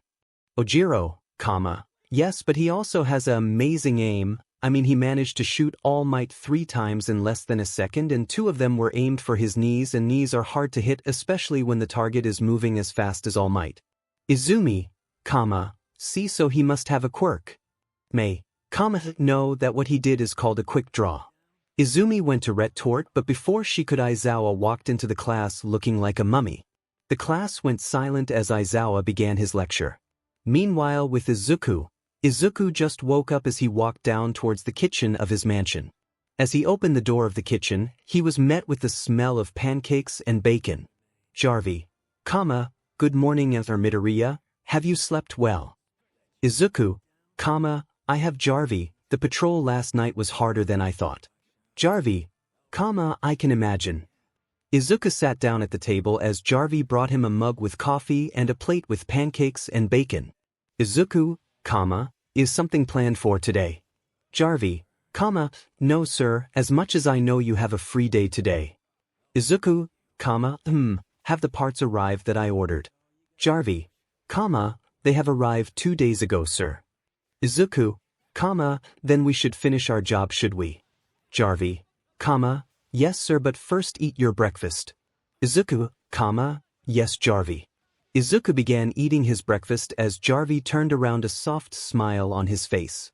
Time skipped to later that day. Izuku, Jarvi, do you have the cross wrench? Jarvi, yes sir, here it is. Izuku, thank you. Okay, then put this one on here. And finish. Izuku stood up and went beside Jarvi to look at their project. Izuku, finally finished. Jarvi, that thing was a hard piece of work. Izuku, yeah, the Germans really know how to make it complicated. Izuku, want a test drive? Jarvi, maybe later sir, you have guess. Izuku turned towards the door where Jarvi is pointing and saw his 2 friends 𝐀𝐮𝐭𝐡𝐨𝐫 and Mineta together with some other people. Mineta, yo Izuku, what's up? Izuku, what are you guys doing here? Shouldn't you be at school? 𝐀𝐮𝐭𝐡𝐨𝐫, yeah, we inly were called for an announcement and after that we were allowed to leave. Mineta, yeah, we were actually planning to come alone, but some of our classmates didn't believe us that we were friends with you, so we invited them as well. 𝐀𝐮𝐭𝐡𝐨𝐫, I hope you don't mind. Izuku, not at all, we just finished. Kirishima, well, this car looks manly. Momo, is that a BMW? Izuku, a BMW 2800 GTS Coupe, yes. Mina, what is that? Izuku looked over to the point where Mina was pointing. Izuku, that is a BMW Isetta, it's a cabin roller, I bought it together with the coupe, it is already fixed and I actually quite enjoy driving that thing. Oh my god. May run over to another car as everyone looked over and saw the car. May, it's a Plymouth Superbird. May was fangirling over the car as Izuku said. Izuku, she seems to love it. Momo, yeah, May always liked old cars, especially Plymouth. Kirishima, I can understand why the car looks awesome. Izuku, it's also one of my most expensive cars in the collection, so watch out. May, yeah, my dad is rich anyway, he can pay you back. Izuku, just like Tony I see. Momo, you know Mr. Stark. Izuku, Yeah, who doesn't know him is the better question. Momo, I meant it because you called him by his first name. Izuku, oh yeah, Tony and my dad worked together, and as my dad died and I took over the family business, Tony helped me a lot in my first months as CEO. Momo, oh I understand. Izuku, yeah anyway. Don't touch that. Izuku ran towards Mei as she tried to touch Izuku's newly painted Mustang G. Everyone laughed at the scene, as Jarvie just stood by the side watching silently with a sad smile on his face. Jarvie, I wish you could see him, Hisashi. No one POV. Thug boss, come on go faster. Thug, we are trying boss. Thug 2, but that thing is heavy even for me and I have a strength quirk. Thug 3, couldn't that guy send some of his robots to do this? Thug boss, stop your whining, that guy offered a lot of money for that thing. Thug 2, what is in there actually? Thug boss, I don't know, but it seems important to the guy that he offered so much money for it. Thug, to be honest with you guys, I don't like it to work for that guy. I mean, he literally massacred half of a town. Thug 2, yeah, one of my buddies is working as a paramedic. He was one of the first there and he said he never saw so much BLD in his entire life. DMN, he wasn't even there as it happened but he was still traumatized from the sight alone. Thug boss, does somebody know where Jim is? Thug 3, he isn't coming boss. Thug boss, who does he think he is? I said that the entire crew has to be here. Thug 2, he said that he wouldn't work for the mechanist equally how much he pays. Thug boss, why that is a big deal for us. Thug 3, the robot of that BSD killed his nephew. He has to take care of his sister while his brother-in-law is in the hospital. Thug boss, oh I didn't know that. The thugs continued to carry the big box towards their van, but then the sound of a firing gun was heard and the thugs let go of the box, which fell to the ground with a loud crack. They all got into a fighting stance as they looked around. Thug boss, is somebody here? Another shot was heard and the thug boss fell to the ground as he held his foot in pain as BLD came out of the hole in his shoe. All thugs, come boss.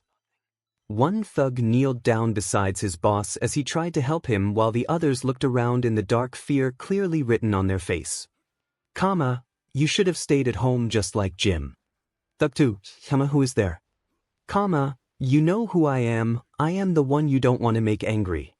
The thugs began to tremble as they felt a presence emerging from the shadows. I am. The figure stepped into the light holding a silver Tommy gun blinking in the dark. Silver Shroud. The Silver Shroud. The thugs took a step back before turning around and trying to run away, but they were stopped by a man with a pig mask. 𝐻𝐿, going somewhere. Silver Shroud. Now tell me what is in the box. Thug 2, we don't know, we were just supposed to get it and deliver it. Silver Shroud, where should you deliver it?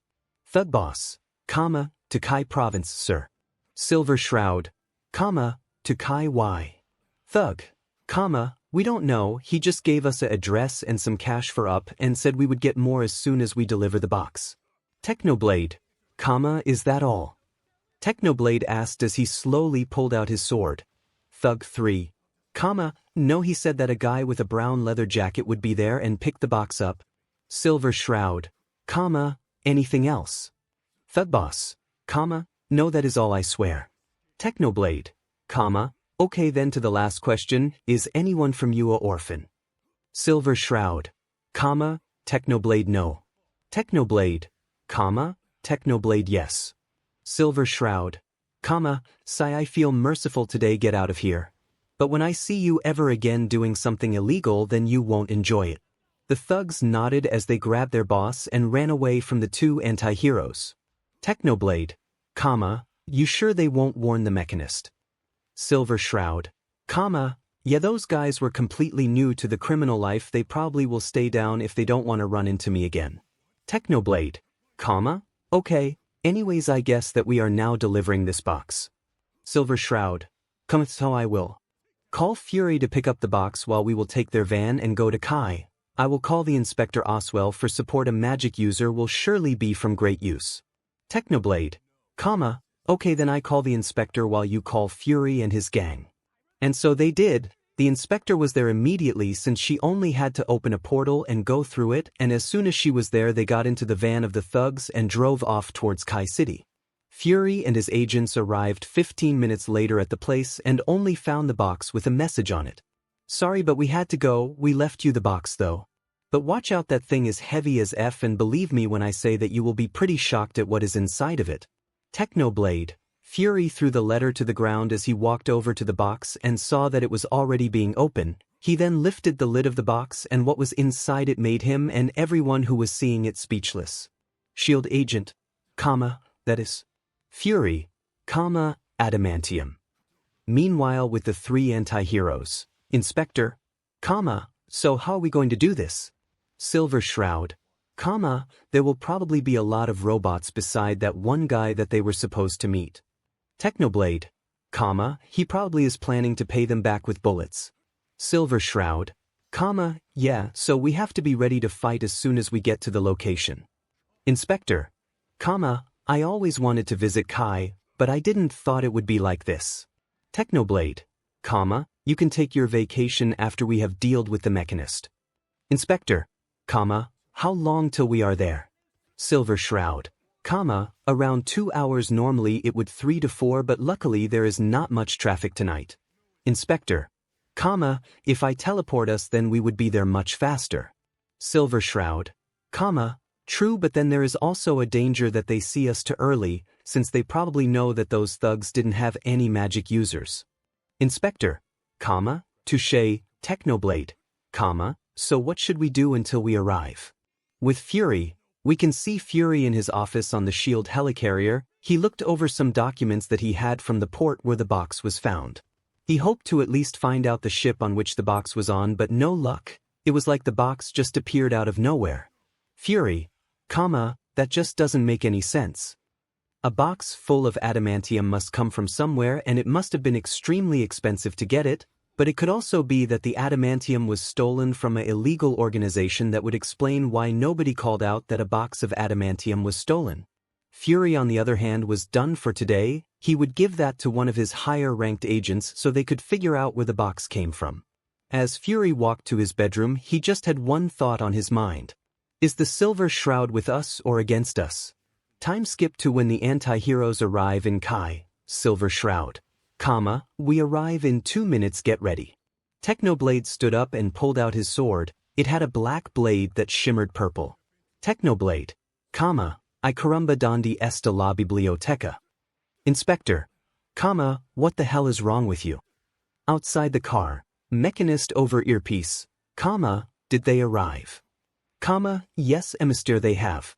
Mechanist, good, you know what you have to do. Yes, Emister. A man in a brown leather trench coat stepped up to the vehicle as the back doors of the van flew open and 𝗏𝗏𝗧𝗟𝗘 jumped out, followed by the Inspector and the Silver Shroud. The man pulled out a white futuristic-looking rifle and pointed it at the anti-heroes. Who are you? Silver Shroud, where is the mechanist? I ask again, who are you? Mechanist over earpiece, 𝗏6-88, what is going on? Do you have the adamantium? 𝗏6-88, there are 3 unknown individuals. Mechanist over earpiece, wait, I log in over your eyes. 𝗏6-88, yes, sir. The eyes of 𝗏6-88 turned into a glowing blue as the mechanist looked through 𝗏6-88 eyes. Mechanist over earpiece, I see 𝗏6-88, retreat now, you stand no chance. 𝗏6-88, yes, sir.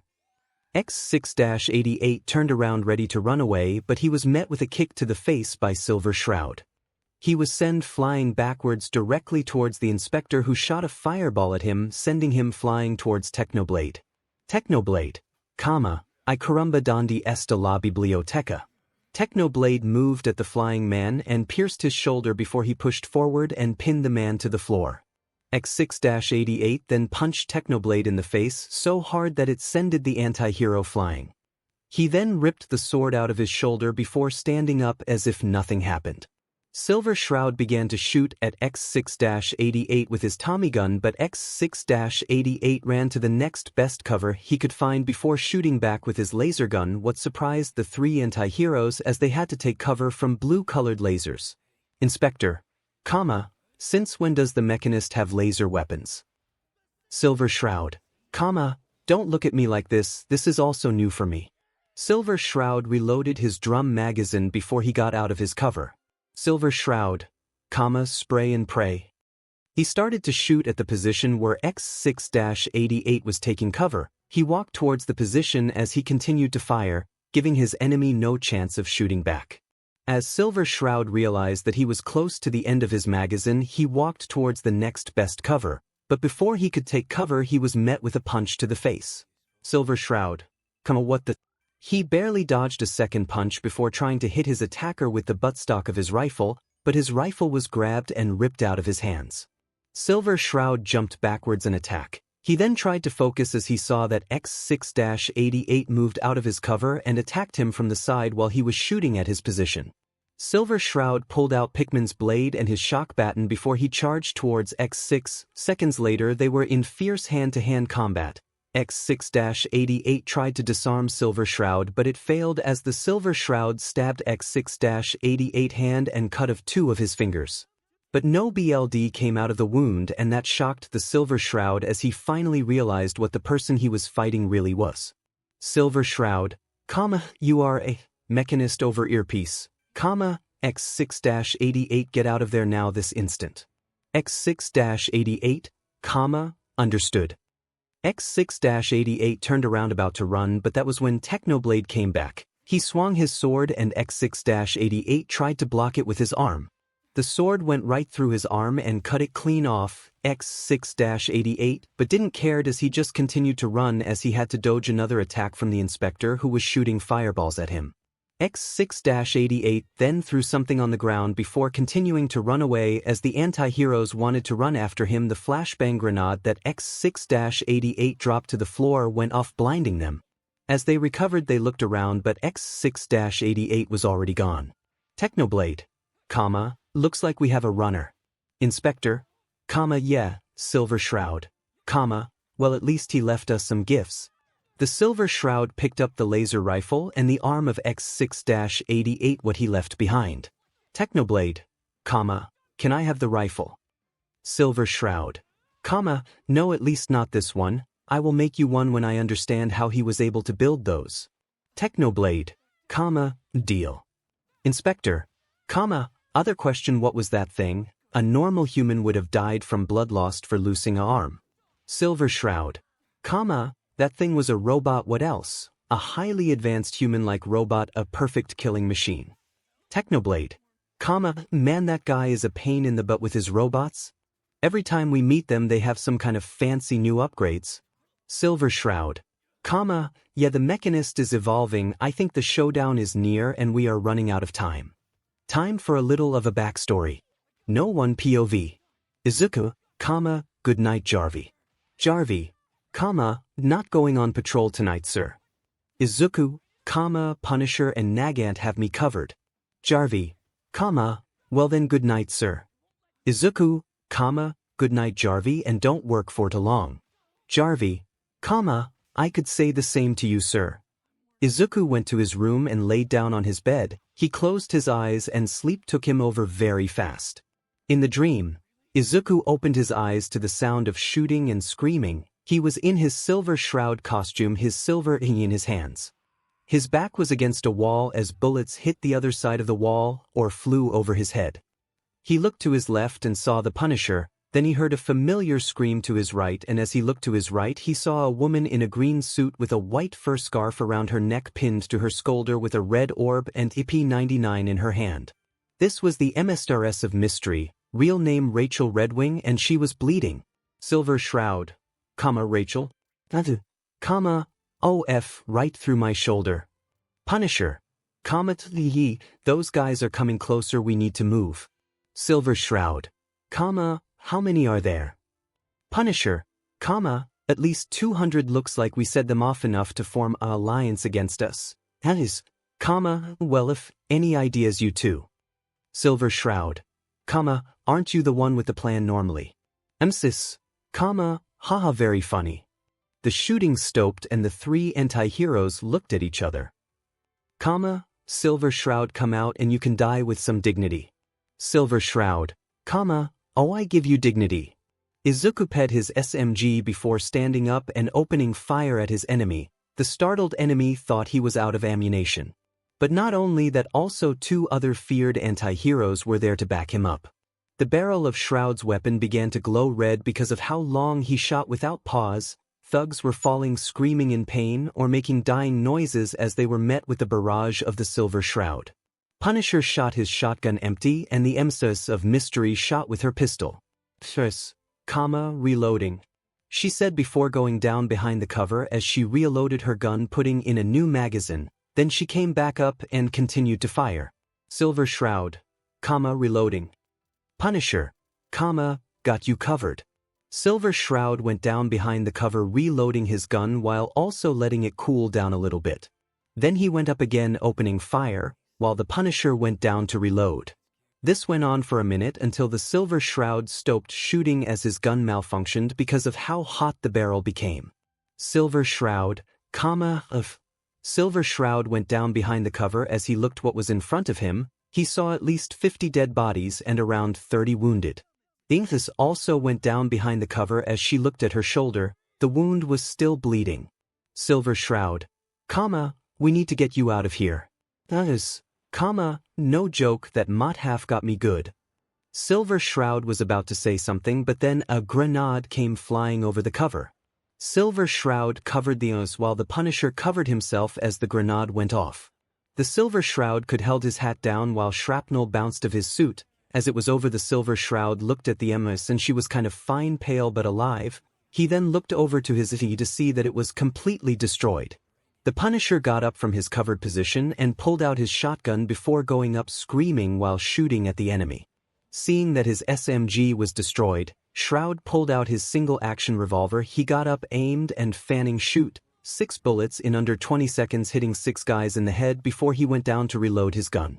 This is, why are you using that thing? It takes forever to reload. Silver Shroud, says the one who brought a Fing pistol. He finished reloading his gun as a thug came around the cover aiming his pistol at the Shroud. 𝐶𝐮𝐴 jumped in the way as the thug shot 3 bullets, 2 hitting her in the chest and the third one grazed her neck. She fell to the floor as Shroud pulled up his pistol and shot 1 bullet, killing the enemy with 1 clean headshot. Everything was silent for the Shroud. Punisher screamed at him. He didn't care.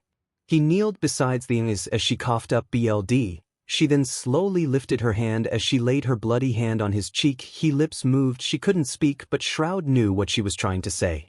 I love you. She closed her lips as she had a soft smile on her face. Then her eyes went blank and her hand that was on his cheek fell to the ground as her last breath escaped her mouth and her body went limp. The Silver Shroud just kneeled there, still processing what just happened as he looked at her dead face before laid his hand on her cheek. Punisher, Shroud. The Silver Shroud snapped out of his trance as anger started to build up inside him. He grabbed the pistol of the 𝐶𝐮𝐴 before he jumped over the cover. The Punisher screamed after him, but he ignored him as he emptied his revolver and then threw it to the side before he began shooting with the pistol. He saw someone trying to charge at him from the side, but he pulled out a throwing knife. He threw it and hit the charging thug in the eye, causing the thug to fall to the ground screaming in pain. Shroud shot the magazine of the pistol empty and threw it to the side. He then pulled out his Bowie knife and his shock baton before charging at a group of enemies. He could feel how bullets bounced against his suit and how some hit his legs. But he didn't care. He kicked an enemy, he sliced at another and shocked another one. This continued for a while. Blood splashed through the air, arms, fingers, even legs, and some heads were flying around. The rage of the Silver Shroud was unstoppable. Then someone grabbed his shoulder and turned him around as he came face to face with the Punisher, who punched the Silver Shroud in the face, knocking him out. Dream end. Izuku woke up, sweating and breathing hard. He sat up and just sat there in his bed for a few moments. He had the same dream now 2 weeks in a row. He didn't know why his memories were torturing with this dream. It has been 1 year since the massacre, but he couldn't get it out of his head, and he don't know if it is about the death of the emistress or if it is about those 150 mafia members he killed that night. Either way he did it, and there is no denying it. He took a deep breath in and then out before he then leaned over to the shelf beside his bed, took his phone from the shelf, and looked at the time. It was 6 a.m. He sighed before he fell back on his bed. Izuku, I have to do the honoring today at the sports festival. He stared at the ceiling. Izuku, I don't want to. No one POV. We can see Izuku and 𝗧𝗚𝗧𝗟𝗘 were sitting in the newly made BMW 2800 GTS coupe driving towards UA for the sports festival. 𝗧𝗚𝗧𝗟𝗘, sir, shouldn't I stay back and watch over the mansion? Izuku, you will like it, believe me, 𝗧𝗚𝗧𝗟𝗘, if you say so, sir. They continue to drive, and as they arrive at the parking place in UA, they see a lot of limousines standing there, one looking fancier than the other, or extremely expensive sport cars. 𝗧𝗚𝗧𝗟𝗘, I think we should have taken the limousine, sir. Izuku, some people are just here to show off how rich they are. 𝗧𝗚𝗧𝗟𝗘, talking about show off. 𝗧𝗚𝗧𝗟𝗘 pointed towards a point, and Izuku saw Tony in a silver armor. Izuku, that must be his new Mark 50 he told me about. He is so a show-off. Izuku parked his car in an empty parking slot and put out the engine before he and 𝗧𝗚𝗧𝗟𝗘 got out of the car. The other CEOs and some heroes looked surprised that one of the richest people on the planet arrived with a 𝗀𝗧ma𝗫 instat of a limousine or an expensive sports car. Some people tried to approach Izuku, but of course they were beaten to it by none other than Tony Stark. Tony, Izuku, you are still into 𝗀𝗧ma𝗫s, I see. Izuku, you know me, Tony, I love the old times. Tony, so what did you get this time? It's a BMW, so much is clear.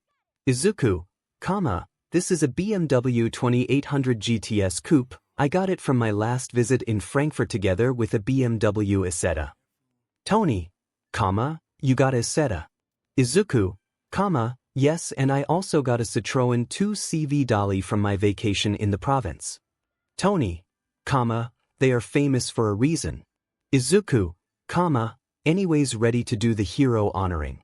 Tony, yes, I got Mirko and Hawks, they saved one of my ships. Izuku, well, I got Native and Ectoplasma, both of them saved several of my employees on several occasions. Tony, well then let's go, the festival is about to begin. Izuku, of course, come on 𝗧𝗚𝗧𝗟𝗘, let's go. The three walked into the building as many eyes were on them. The reasons for that was that two of the smartest and richest people on the planet were walking side by side, one of them wearing a high-tech battle armor and the other one wearing an extremely expensive Italian tailored suit, as if it was the most normal thing in the world. Random woman, isn't that Izuku Midoriya? Random hero, I heard that he is here to honor 2 heroes that saved his employees. Random man, who are the 2? Random hero, no idea, but I would have nothing against it to get some high-tech equipment for free. Random woman, I don't think you get anything, you have only been a hero for a year now. Random hero, I am doing my best, you know, mom. Izuku chuckled at the conversation, and that catched Tony's attention. Tony, what are you laughing about? Izuku, just remembering something. Tony, oh okay. You know, the first time I watched the UA Sports Festival was with your father. It was quite a show, I must say. There was a girl, for example, with a bunny quirk. She was really good. I saw that she would be a great hero, and well, now 4 years later she is in the top 10 of Japan. Izuku, indeed, compared to Hawks, Mirko worked hard for her spot in the top 10. Even so, other heroes said she wouldn't get far without a flashy quirk. She still managed to get into the top 10. Tony, to be fully honest with you, I think she deserves the #1 spot more than All Might. Izuku, I agree. Also, what do you give her? Tony, well, she mostly fights with her legs and her suit doesn't really protect her, so I will give her a suit that at least protects her from knife or sword attacks. Oh, and it is of course resistance to fire and electricity. It also doesn't slow her down, even so it covers more than her suit right now. As for Hawks, I give him a special-made Kevlar brown leather jacket strong enough to stop bullets but also close-range attacks with a knife or some other close combat weapon, and a black combat suit. For those who don't know, Kevlar can't stop a knife attack or arrows since they move too slow that the Kevlar isn't able to stop it. Tony, what did you get your heroes? Izuku, well, for native I have my new grappling hook gauntlet with some extras like an emergency signal in case he needs help, and for ectoplasma, well, he is already a customer from us. He bought our model 201 prosthetic combat legs. He uses them for 3 years now, so I will give him the newest model 206. I developed them especially for this. He can wear them in combat and his normal life. Tony, while you give them quite the high-tech stuff, aren't you? Izuku, ectoplasma saved the daughter of my best engineer, so as a thanks he made those especially for him. As for native, with his tracking quirk, he helps to find a lot of missing people. He also could find my workers that were taken hostage and put in a container, but he wasn't able to defeat the villain, so I give him the gauntlets so he can at least somewhat keep up in combat. The two billionaires continued their conversation, Jarvie joning them if he knew the answer to some things. Soon they arrived at the lounge for the honor guests, and to Izuku's big surprise, many of the Avengers were there. To Izuku's and Tony's surprise, there also were Sentry and Moon Knight. Sentry, oh hey Tony. Moon Knight, Stark, Tony, what are you two doing here? Moon Knight just pointed to his left, and Izuku and Tony looked towards the direction he was pointing, and they saw Johnny Blaze, Ghost Rider, and Manta Man sitting there calmly talking to each other. Sentry, Fury called us saying he needs us here. Moon Knight, only because 3 anti-heroes are here. Izuku, 3 I only see 2. Moon Knight, who are you? Izuku, oh the name is Izuku Midoriya. Sentry, oh the owner and CEO of Midoriya Industrie, nice to meet you sir. Sentry extended his hand for a shake. Izuku took his hand and shaked it. Izuku, nice meeting you as well Sentry. Sentry, about your question, the third one is currently getting some chimichanga. Tony, of all people why must he be here? Oh don't be like that. Tony, Wade. Deadpool, nice to see you Tony. Tony, what are you 3 doing here? Deadpool, our boss wanted us to check out the students also just in case something happens, you know. Moon Knight, the arena is full of heroes in case you didn't know. Deadpool, oh I know that, but our boss prepared something for the flaming trash can number 2 hero and we are playing security. Ghost Rider, can you shut up and sit down, the festival is about to begin. Deadpool joined his anti-hero friends while Izuku joined Tony, Sentry, and Moon Knight. They sat down in the front of the lounge as they listened to the introductions of the classes. Sentry asked. Sentry, do you think the Silver Shroud is here? To which Izuku answered. Izuku, I don't think so. No one. POV. The sports festival just started with their 3rd event, the 1v1 fights. Sentry, to be honest I am kind of hyped for this one. Tony, really? Sentry, yeah, I thought about taking someone as internship. Moon Knight, some of them really look promising. I may take one of them as internship myself. Tony, well I will take my daughter at least if she decides to intern with me, ha. Izuku, well this year has some very promising students. If you really want to intern then you definitely will find them here or in 𝐀𝐮𝐬𝐽. Tony, what about you? Did you find someone interesting in the support course? Izuku, well there is a boy from 𝐀𝐮𝐬𝐽's support course that catched my eye. I asked him if he was interested to work in my company after he finished school and he said yes. From UA here sadly nobody catched my eye. Tony, no one. Izuku, okay maybe your daughter, but when it comes to UA's support course there are talented people for sure, but none of them really stands out. Tony, that is a pretty hard criticism for UA when it comes from you. Izuku, it's only the truth. While UA has an outstanding hero course, their support course is only low to mid-tier compared to 𝐀𝐮𝐬𝐽. Tony, well UA only has the support course now for 6 years, while 𝐀𝐮𝐬𝐽's support course exists since 24 years, so there should be a difference when it comes to quality. Izuku, Yes, but it is the complete opposite when it comes to the hero course. Moon Knight, well, UA was the first school here in Japan that had a hero course, the school in Hiroshima being the second and 𝐀𝐮𝐭𝐡𝐨𝐫 being the third. Sentry, yeah, can you shut up now, the fights are about to begin. On the field, present mic, now ladies and gentlemen, we get to the part you all have been waiting for, the 1 versus 1 fights. The stadium cheered of excitement. Present mic, for the first round we have Shoto Todoroki versus 𝐀𝐮𝐭𝐡𝐨𝐫. Both contestants entered the arena as the stadium cheered for the fighters. Fight goes just like in the video. Sentry, that boy made short process with that guy.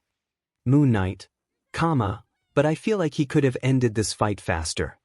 Tony, Moon Knight, he was holding something back. Tony, hey Izuku, he is your friend, do you know something? Izuku, I do, but I can't tell you, it's personal for him. Moon Knight, bad family. Izuku, bad dad. Moon Knight, then I won't ask more. The fights continued and both of Izuku's friends were doing well. Sadly, Mineta had to drop out after he was found burned and beaten up. Izuku already knew who did that, but he gulped down his anger or else the plan won't work. Shoto lost to Momo Maximoff as he couldn't compete with her powers. Even so, he didn't had a chance. He still put up a good fight and the fight destroyed the fighting platform.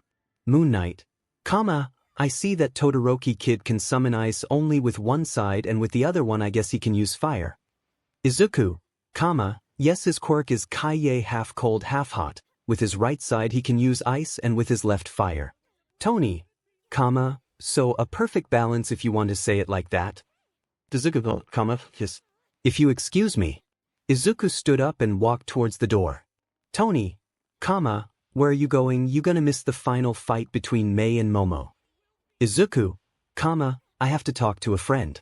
In the arena, we can see Mei and Momo walk into the arena both wearing their gym uniform, but we could see Mei with a silver and bronze-colored suitcase in her hand. Momo got into a fighting stance while Mei just put the suitcase on the ground before stepping on it. The suitcase opened and 2 handles were seen. Mei grabbed the 2 handles and metal gauntlets started to move up her hands. She then lifted the suitcase and put it before her chest as the mechanism attached itself to her chest. Everyone looked with awe as Mei's self-made Mark V covered her body. She then also got into a fighting stance as she was thinking about how to beat Momo. Mei mind, a frontal attack would be bad idea against her, but if I take away her view then it should be easier to get near her to fire a blast or maybe even punch her. The signal to start came and Momo tried to grab Mei only to be blinded by Mei's built-in flashbang grenade launcher before she flew at high speed towards Momo and punched her in the guts.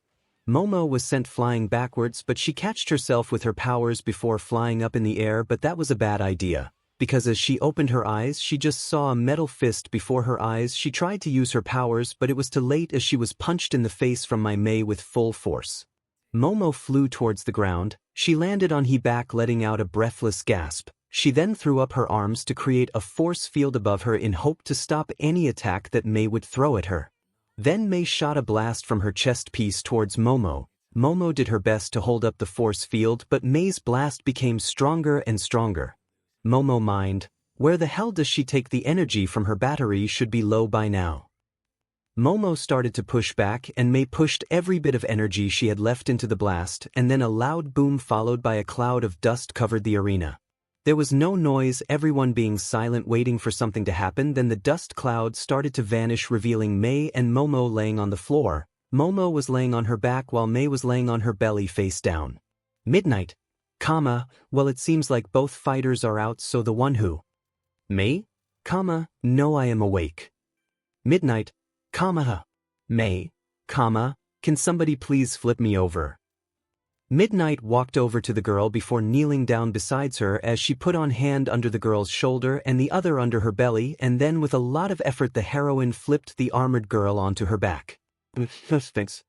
Midnight, and our winner is Mei 𝐻𝐻𝐸𝐴. The stadium cheered for her while Mei was just laying on the ground. Mei, does anyone have any orange slices? Time skip 30 minutes later. Present mic, Now ladies and gentlemen, after this epic festival we finally come to the awards ceremony of our winners. The stadium cheered as the platform with the 3 first places came up from the ground. Present mic, on 3rd place we have 𝐴𝐵𝐴 𝐴𝐵𝐷. The stadium cheered as 𝐴𝐵𝐴 smiled and waved at them. Present mic, in 2nd place we have 𝐀𝐮𝐭𝐡𝐨𝐫 Maximoff. Momo smiled as well and bowed. Present mic, and in 1st place the daughter of the famous hero and billionaire 𝐀𝐮𝐭𝐡𝐨𝐫 Stark. The stadium cheered and applauded for 𝐀𝐮, even screaming her name. But the girl that was standing on the stand just looked tired as hell, so she gave a weak smile. Midnight, and now to the one who has the medals for our winners, our hero All Might, I am here with the medals.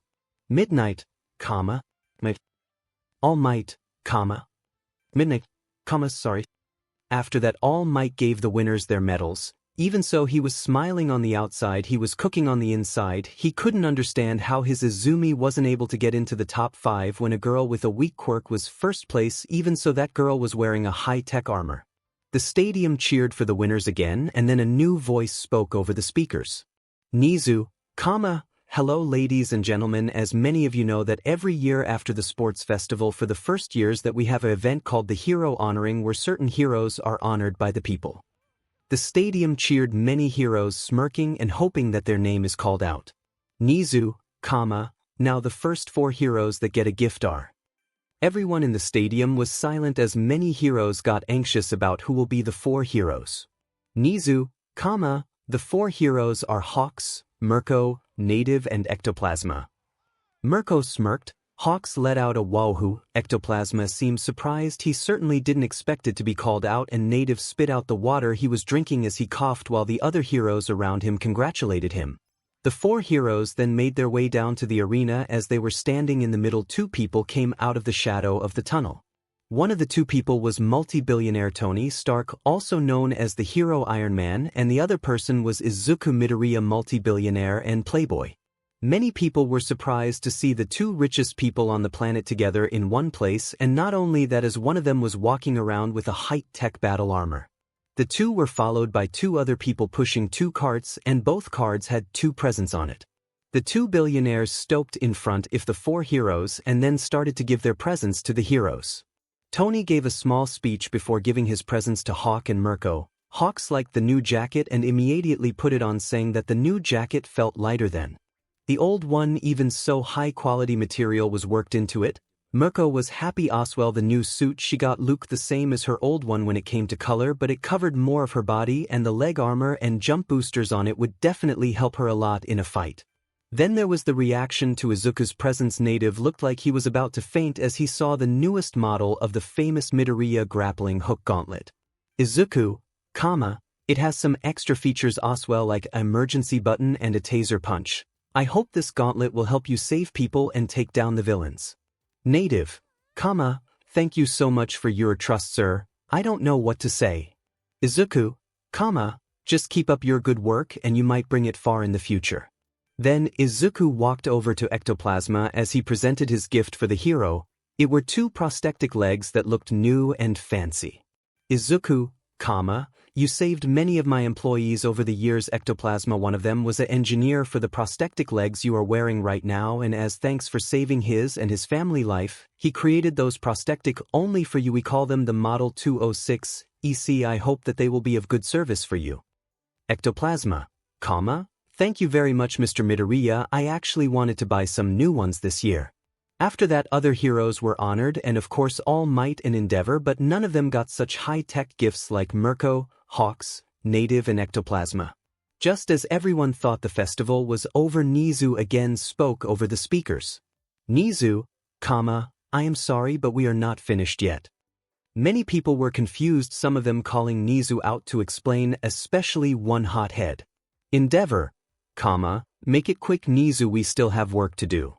𝐻𝐿𝐿, now this year we do something special. As many of you know, the last few months were wild with the uprising and massacre of the Mechanist, the Unstoppables and the Avengers. Many agreed with 𝐻𝐿𝐿. Since the Mechanist isn't defeated yet and we have to work closer together with both groups, we allowed one anti-hero of the Unstoppables to take one student as an internship. The same of course goes for the Avengers. Some people were surprised, some were shocked, and some were sad at the fact that someone of the Unstoppables was allowed to choose an internship. 𝐻𝐮𝐭𝐡𝐨𝐫, anyways, for the hero from the Avengers that is gonna choose a student is Songbird. Present Mike, what? 𝐒𝐮𝐭𝐡𝐨𝐫, stop using your quirk. Izuku, why does he get a microphone at all when his voice already is that loud? Just then a figure came flying down from the sky. It was a woman with white and pink hair, a pink light like wings. One of my favorite Marvel heroines and extremely unknown and in my opinion one of the strongest Marvel heroes. Songbird, hello everyone, oh hey Tony. Tony, hey Songbird. 𝐻𝐮𝐿, hello Songbird, could you please pick the student you would like as your internship? Songbird, of course. Songbird then landed on the ground before she walked towards a girl of class 1B. The girl had white hair in emo style with one part of the hair covering one of her eyes. The eye of the girl widened in shock and surprise as she saw the Avenger heroine walking towards her. Songbird, Reiko Yanagi, I choose you to be my internship. I am sure that we will work together great. Reiko, thank you so much. I feel honored that you choose me. I can't thank you enough. Songbird, no need to thank me. I liked your performance and you did great work with your quirk. It's my honor that you have accepted to join me. Reiko bowed towards Songbird as the stadium cheered for the girl, but then 𝐻𝐮 spoke up again. 𝐻𝐻𝐿, now the next one to choose his internship is one of the most famous anti-heroes in the world. Everyone looked towards Deadpool, Ghost Rider and Man-to-Man to see if one of them will choose. Man-to-Man, we are not the ones who choose. Deadpool, nope, that is our boss.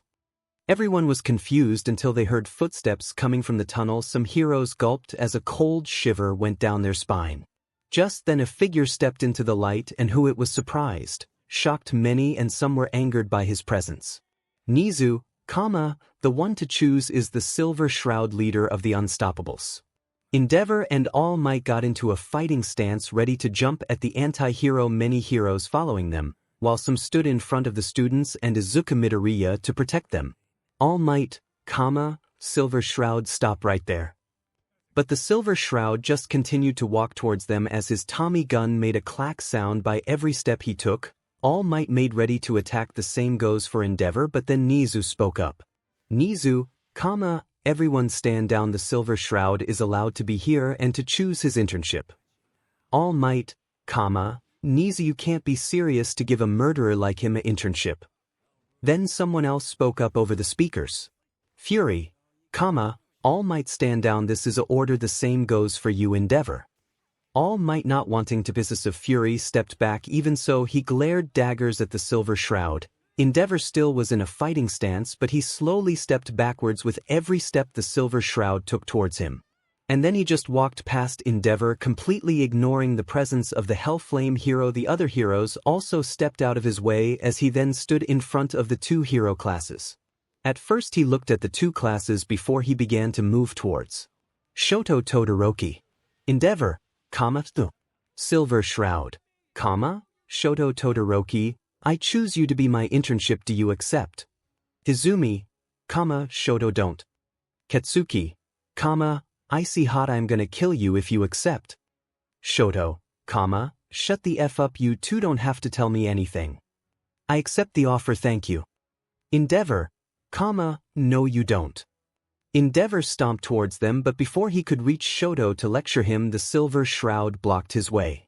Endeavor, get out of my way, villain. Silver Shroud, rich coming from someone who abuses his family and caused his own wife to go crazy. Endeavor took a step back before he was in Shroud's face and screamed at him. Endeavor, how do you know this? Silver Shroud, I know a lot of things, Endeavor. I also know what you did to Minoru Mineta. Everyone looked at Endeavor as the flame hero took a step back again. Silver Shroud, you think so highly of yourself, thinking that things have to go your way, and when they don't you punch them into your direction. You are no hero, just a man seeking glory and power, nothing else. Endeavor, what do you know? I have fought for what is right, I carry scars from so many fights in my life. You don't know what real pain is, you don't know anything about this world. Silver Shroud, you got scars? Then 𝐴𝐵 and show them to me, I show you mine. There is not one part of my body, at the front at least, that doesn't bear one. I got scars from every weapon and quirk you can imagine. If you think you did a lot, then remember who is standing in front of you. Silver Shroud screamed into the fave of the Hellflame hero who fell on his but after the outburst of the anti-hero. The Silver Shroud then turned towards 𝐀𝐮𝐿 again. Silver Shroud, I see you next week, I will pick you up at the train station. 𝐀𝐮𝐿, alright. The Silver Shroud then walked out of the arena followed by his comrades. Time skip 30 minutes later, we can see 𝐀𝐮𝐿 and Mineta walking out of UA. Mineta had bandages around his face. 𝐀𝐮𝐿, sorry. For what my father did to you. Mineta, it's okay, but the next time I see him I am gonna beat him up. 𝐀𝐮𝐿, I won't stop you. Neither won't I. Both Hero Corps students turned around and saw their best friends standing there. Mineta, Izuku. Izuku walked up to them and then they started to walk towards the entrance.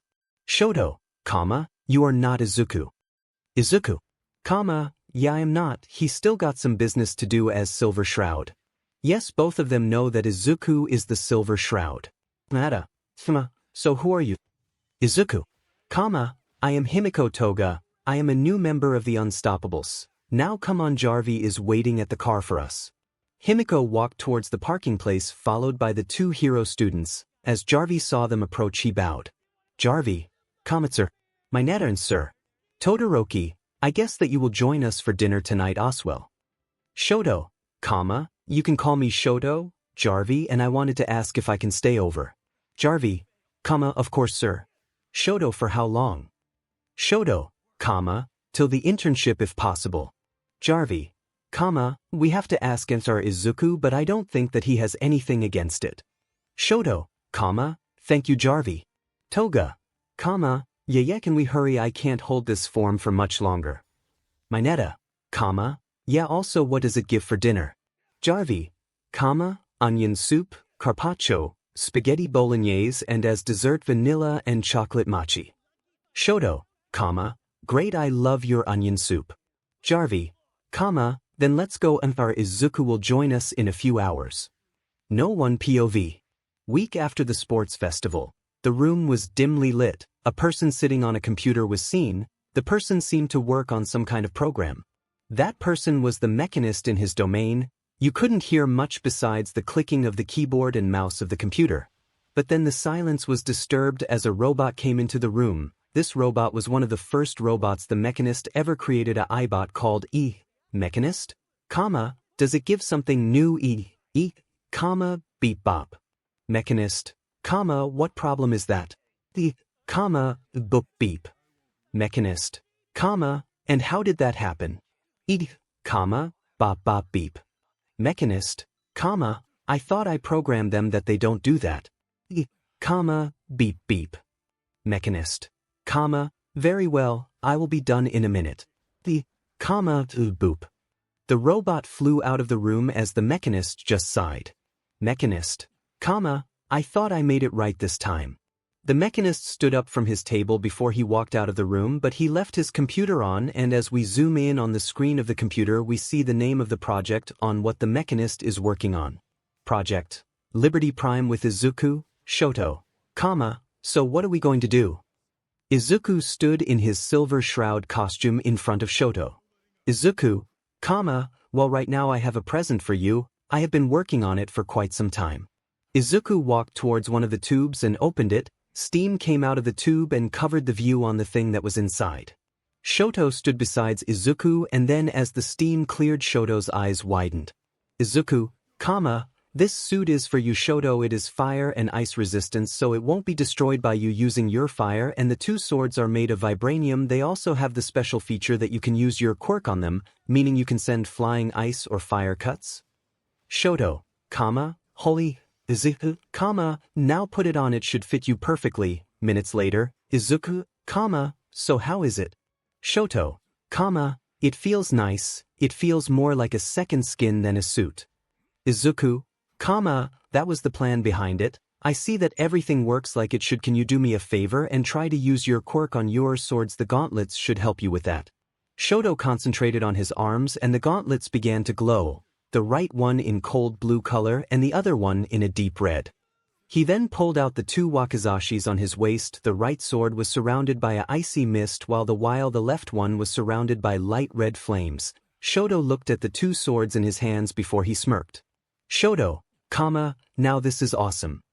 Izuku, glad you like it, but we wasted enough time already. Izuku put on his hat and pulled his mask over his nose. He then grabbed Pikmin's blade and his bowie knife before going into a fighting stance. Izuku, now come at me with everything you have. Byako. 𝗀𝗘, as you wish. Silver Shroud. Back with the Mechanist. We can see the Mechanist walking down the corridors of his HQ. He was walking towards a big door on the end of the corridor. He opened the door and walked inside, seeing robots flying around working on his masterpiece, but he also saw several of his robots on the ground as they malfunctioned. Mechanist, not again. ED was floating besides the Mechanist. ED, bop beep boop. Mechanist, just reboot their system and reprogram them and put them to work again. ED, bop bop beep. ED flew towards the robots as a small arm came out of her and connected itself with one of the malfunctioning robots. The Mechanist watched ED rebooting the robots, but then he turned towards his masterpiece. Mechanist, soon you will be finished. Liberty Prime, my masterpiece. Mechanist, soon I will show this world how weak they are when I stomp their heroes to the ground. Ha ha ha ha. Sir. Mechanist, OX6-88 is your new arm working as it should? X6-88, yes, sir, it does. Mechanist, good, do all systems work as they should? X6-88, yes, Mr. my systems are all clear and sharp. Mechanist, good, then it is time for your new mission. X6-88, what is my mission, Sir? Mechanist, I want you to kill two people who could be a big threat to our army. X6-88, the Silver Shroud. Mechanist, no, but those two are just as big of a threat to us. X6-88, who is it? Her. Mechanist, I want you to kill May Stark and Tony Stark. X6-88, understood. With Izuku, this is the last one, I swear. 𝗀𝗘, my hands hurt so bad. Izuku, we need to work on your sword style. Also your fire sight needs a lot of work. Oswell, your eyesight is strong, so that doesn't need work. For the moment at least. 𝗀𝗘, how comes that you are okay by all of this? Izuku, my suit is resistance to nearly everything, and thanks to my super soldier serum I can take much more than I used to. 𝗀𝗘, other question, what was that thing with what you destroyed my ice wall? Izuku lifted his hand. Izuku, you mean this is one of my newest inventions, I call it Pushy. Izuku, Pushy can send out shockwaves that are strong enough to send even heavy guys flying. I knew that I wouldn't get through your ice wall with my knives, so this was the perfect situation to test it. 𝗀𝗘, you know one day you will kill me with your inventions. Izuku, be happy that I didn't try the Fatman. 𝗀𝗘, Fatman. Izuku, that thing over there. Izuku pointed towards a desk where a big launcher-like thing was on. 𝗀𝗘, what the hell is that? Izuku, a launcher for mini nukes. 𝗀𝗘, mini nukes. You have AF mini nukes. Izuku, yes, believe me if I say that we will need that thing in the future. Also here. Izuku grabbed something from the table besides him and threw it towards 𝗀𝗘. 𝗀𝗘 catched it and saw that it were some kind of goggles. 𝗀𝗘, what is that? Izuku, that is my old night vision goggles. I don't need it anymore, so I decided to give it to you. You will need it more than me. 𝗀𝗘, haha, first you give me a new suit with special swords, then you give me a beating, Then you literally tell me that you have nukes and then I get your old night vision goggles. Izuku, I would say that this was a perfect first day for your internship and tomorrow you will go on your first patrol. Shoto mind. I hope the patrol is more merciful than he is.